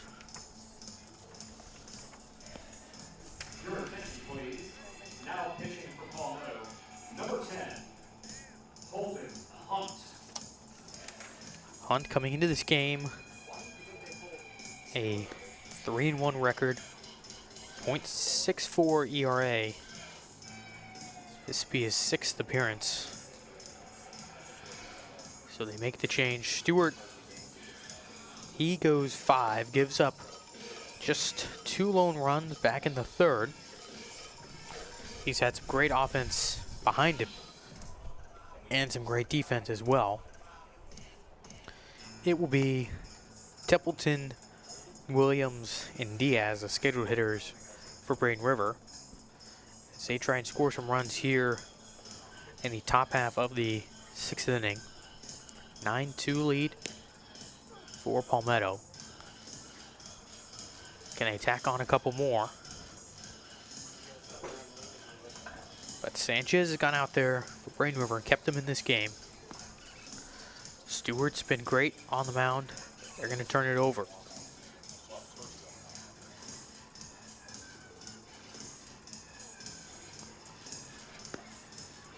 The delivery over to second will signal the beginning of the 6th inning. Templeton a single back in the 1st. He'll look to pick up his 2nd hit of the game. He'll have to do it via the leadoff hitter.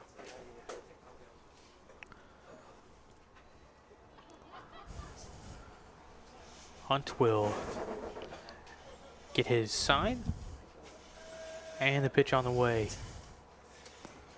is taken low for a ball.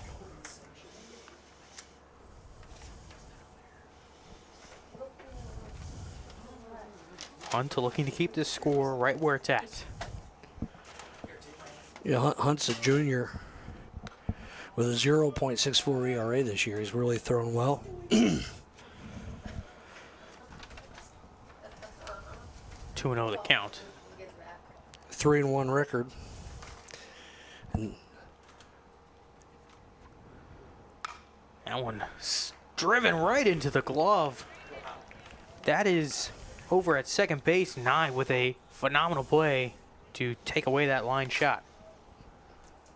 Holden Hunt is a strike thrower. The coaches will tell you they describe him as a strike thrower. Usually around the plate and not overpowering velocity, but good movement and throws a lot of strikes. His grandfather is Tom Hume, who helps coach at Palmetto and pitched in the major leagues for the Cincinnati Reds and the Phillies, and was a pitching coach for the Reds for many years. So 0-1 count on Williams. Coming up in a baseball family, Holden Hunt. Swing and a miss, big swing. Looking at a breaking ball there, maybe a splitter. I know he throws a splitter, I think, as well. That had some depth to it on that one. Holden has a younger brother on the JV team and another younger brother that'll be coming to Palmetto after that. So that one driven, that's going to drop in. Trying to make a big jumping play was Willis, but doesn't have quite enough hops. It's a single. Yeah, Blake Willis got about probably a 40-inch vertical, so if he doesn't get it, probably not a lot of guys are going to get it. He's not real tall, but he's got great spring in his legs. He was way up there. And that brings in Diaz. For the third time, and now a visit from Wynn. Wants to talk this over with Hunt.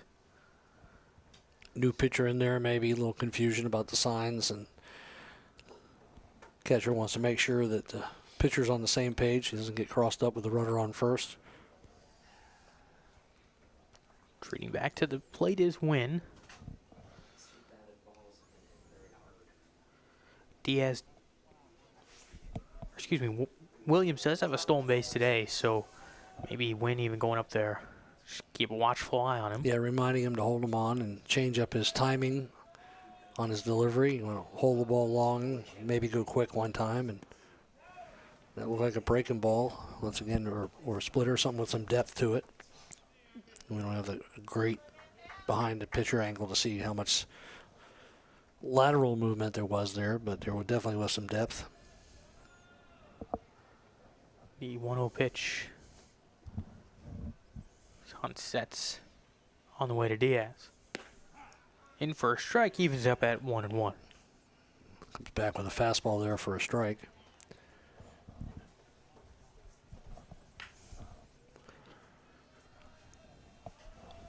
First baseman holds Williams tight to the bag. Small lead for Williams.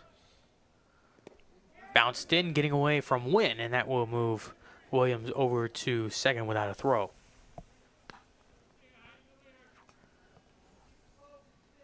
Wynn just not able to back that one up. Knocked it down, but not enough. And Williams will trot over to second.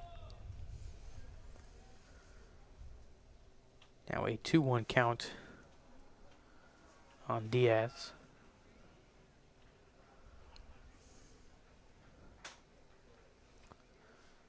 Pitch on the way, and Diaz high to shallow right. Catch made and retreating is Williams. He will not tag up. That's out number 2. Yeah, landed Henderson in right field with a real big arm. He wasn't going to run on that. Williams knew that, so he went halfway to make sure that Landon Henderson was going to haul it in and then retrieve back to second base. Brings in Ethan Gow. Up now. Sacrifice bunt back in the second. And then a ground out in the fourth. Pitch on the way from Hunt. That one bounced over to third.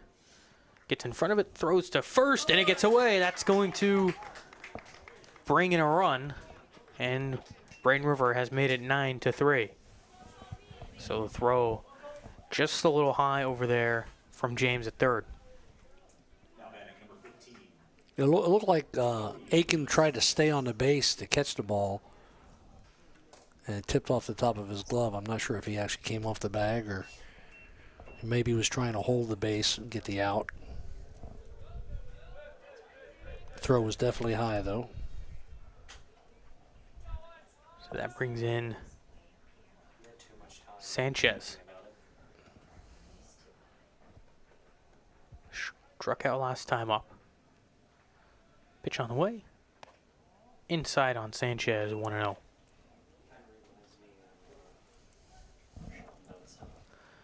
One and 0 on Sanchez with a one runner on board. The RBI driven in by Cow, and the pitch in for a strike. 1-1 evens up the count. Can Sanchez help himself? He's been on the mound last couple of innings, trying to keep this game alive, and he's done it well. Pitch on the way from Hunt. Big swing and a miss. 1-2. Sanchez trying to swing and deliver one out of here.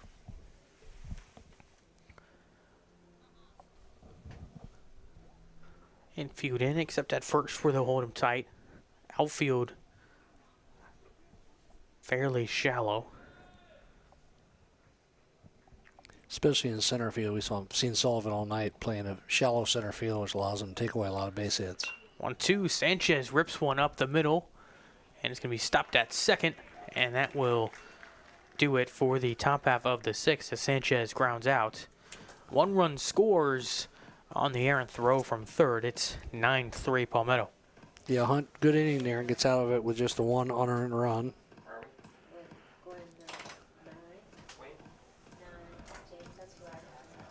So it's going to be Wynn, Nye, James as scheduled hitters for Palmetto.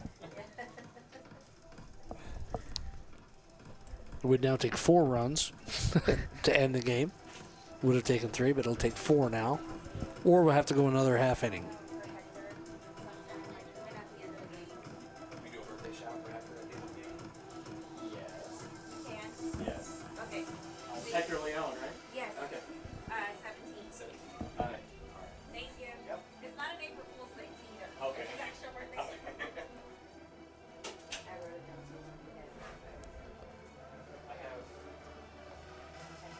Sanchez back out there for the Pirates.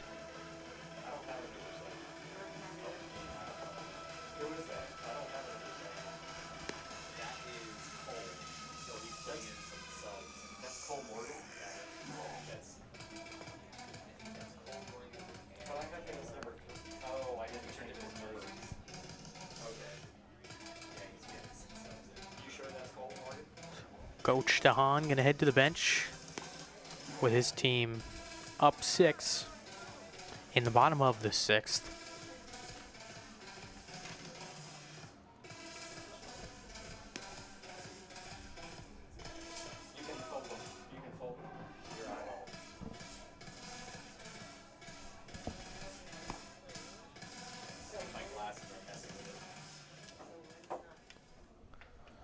So now it's going to be Templeton going out. Discusses with Sanchez with the new hitters coming in for Palmetto. Yeah, Palmetto bringing in some subs here with it being 6th inning and a 9-3 lead.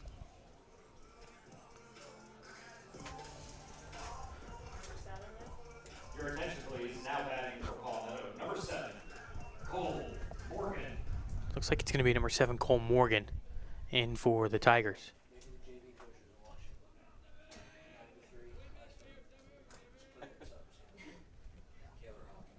Morgan will hit for a win and swing and a miss. And a 0-1 count. So big lead, DeHaan going to head to his bench.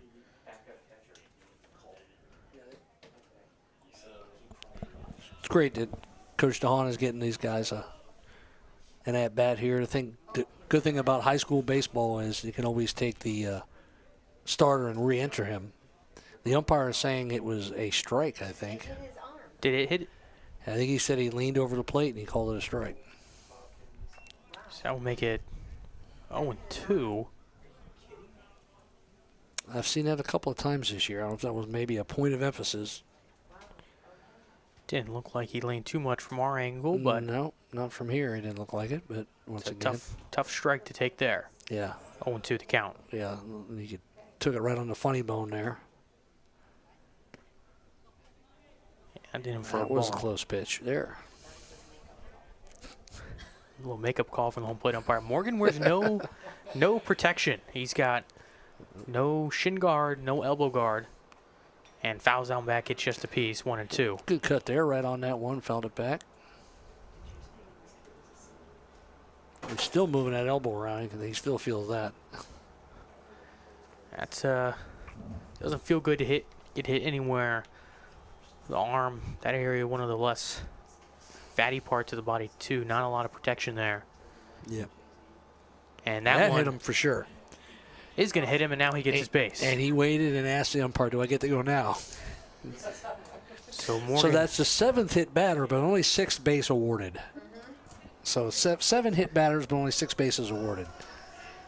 So it's And then we have our MSTV star that we interviewed earlier. Kaylor Hopkins, great kid. Kaylor, as a teacher at Palmetto High School, I've seen him around the school. He's a just always a positive kid. And the whole rowdy now. Hopkins takes it for a ball. He does not get a lot of playing time, but he is 2 for 2 this year. In his 2 at-bats, he has 2 hits. So Coach Don's put him in, and he's capitalized and bats that one down. Only play is going to be to first, and it's going to be in time for out number 1. But he does his job. He moves the runner over to second. Yep. Put the ball in play, move the runner over. That's a QAB. They're charting QABs over there. Well, usually one of the JV coaches will stay in after the JV game and chart quality at-bats. And moving the ball over, moving a runner over like that goes as a quality at-bat. Doesn't show up in the stat line very much, but baseball coaches appreciate it. It's going to be 19.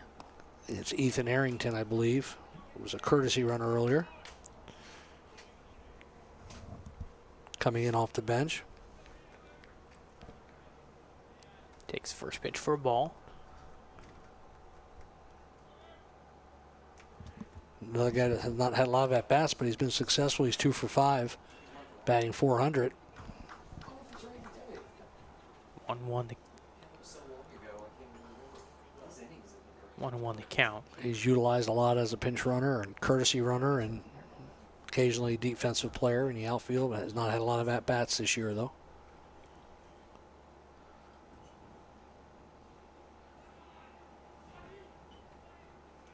One pitch on the way from Sanchez. He'll bat that one. Slow chopper. Going to be a tough play. Sanchez bare hand throwed late. And a good hit by Arrington, and it's a base hit. They called it a swinging bunt, placed perfectly down the third baseline. Surprised Morgan didn't advance to third with that high chop and the third baseman charging, but wasn't sure if he could make it over there, so he stayed at second and brings up Brandon Aiken. Aiken going to be the first repeat hitter for Palmetto this inning. He's 1 for 2 with a hit by pitch and drives that one foul. You notice the sound a little different on that wood bat that he uses.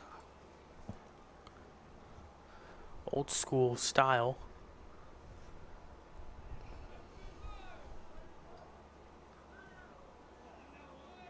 The 0-1 on the way to Aiken.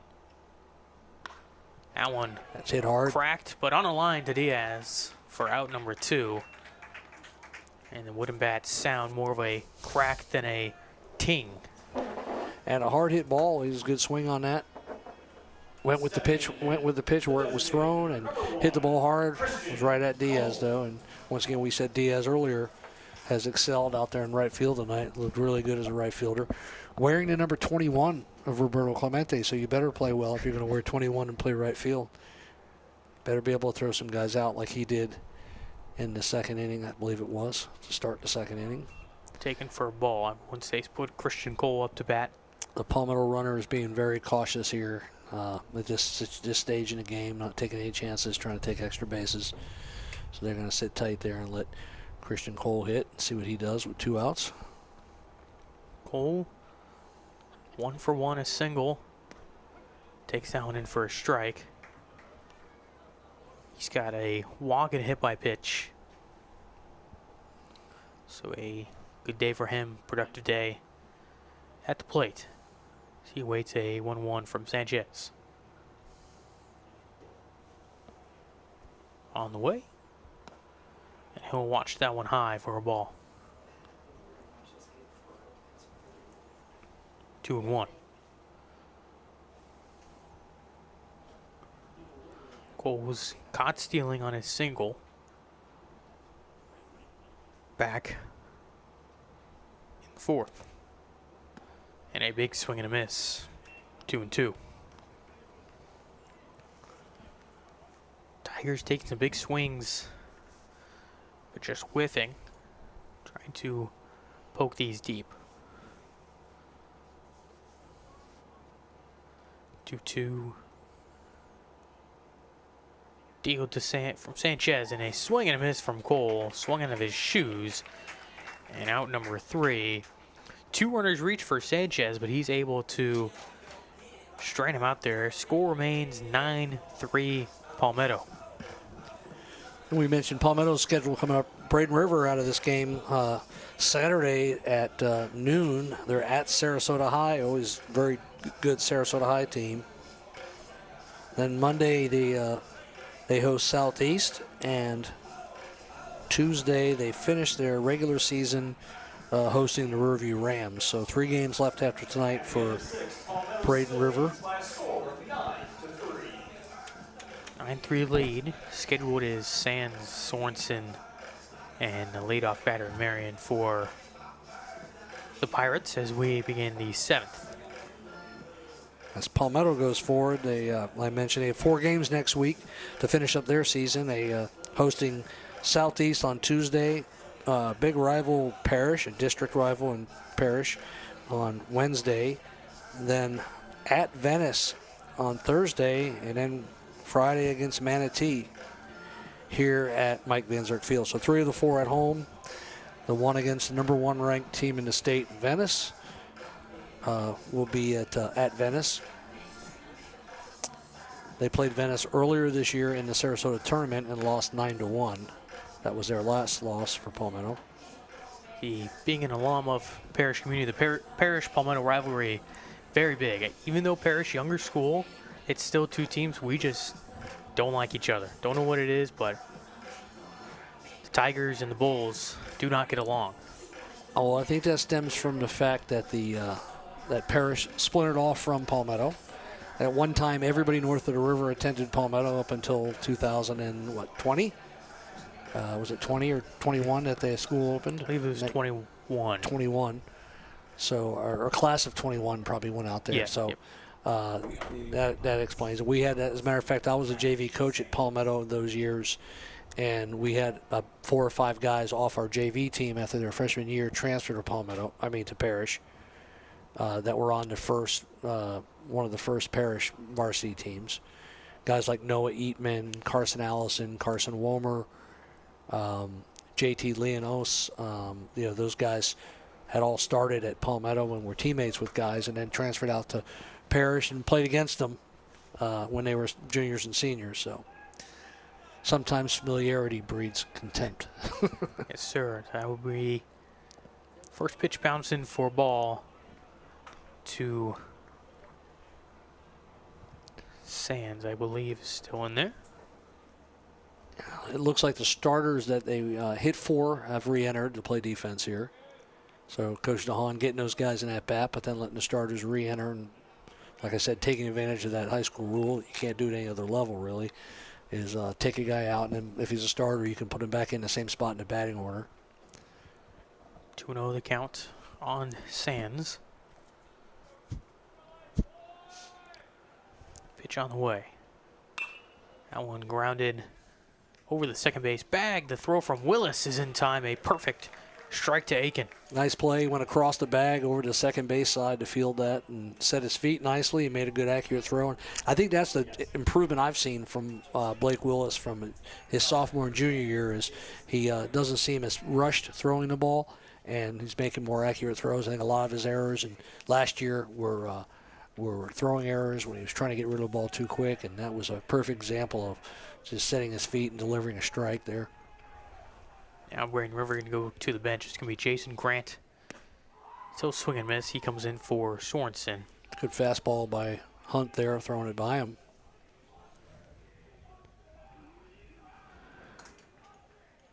The 0-1 pitch on the way from Hunt. It's inside for a ball, 1-1.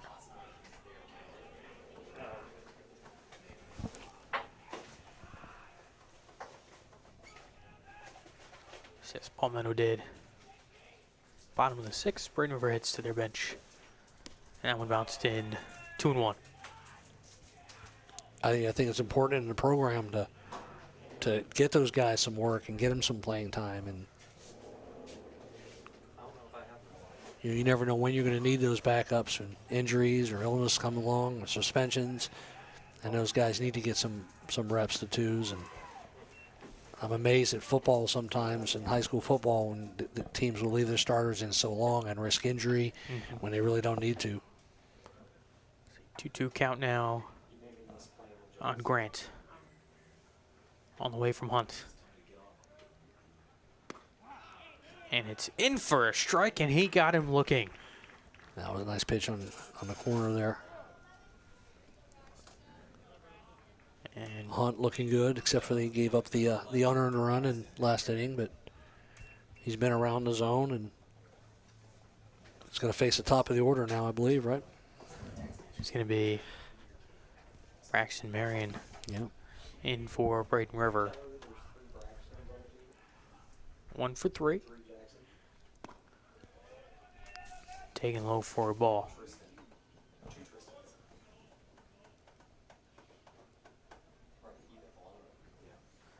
Couple Jacksons, couple Tristans, and a few Braxtons. Yes, that's For Braden River, they really hit the they trifecta. can actually field an entire team of just Braxtons, Jacksons, and Tristans. So. Be got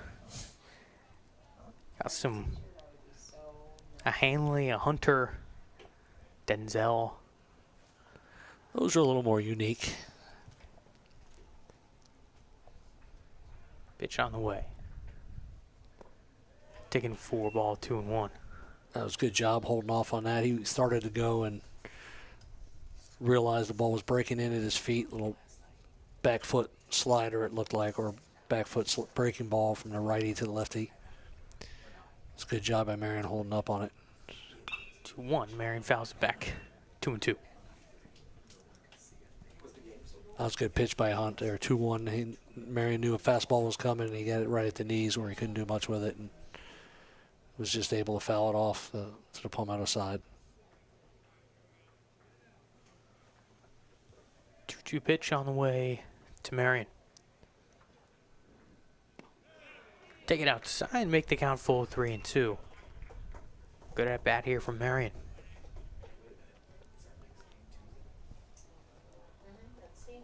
Hunt's got to just throw a strike here and let his defense help him, with the big lead. 6-run lead, like I said earlier, you want to just don't want to start walking people. Make him earn it. See how far he can hit it. 3-2 on the way.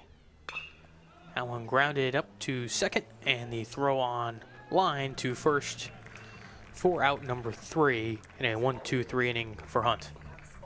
And that is our ball game right there. Do it. I know you're used to 9-inning games at Florida Gulf Coast, but here in high school it's only 7, so that'll be the game. Palmetto Tigers, 9-3 winners over the Braden River Pirates as Palmetto improves to 14-6. And the Braden River Pirates drop to 8-14 as they go to finish their seasons now. Next week, last week of the season, then it'll be on to district play. So for Manatee Schools Television, it's been a great game, a 9-3 victory for the Palmetto Tigers. For Chris Conboy, I'm Eli Donnell. Thank you for watching the Manatee Schools TV Game of the Week.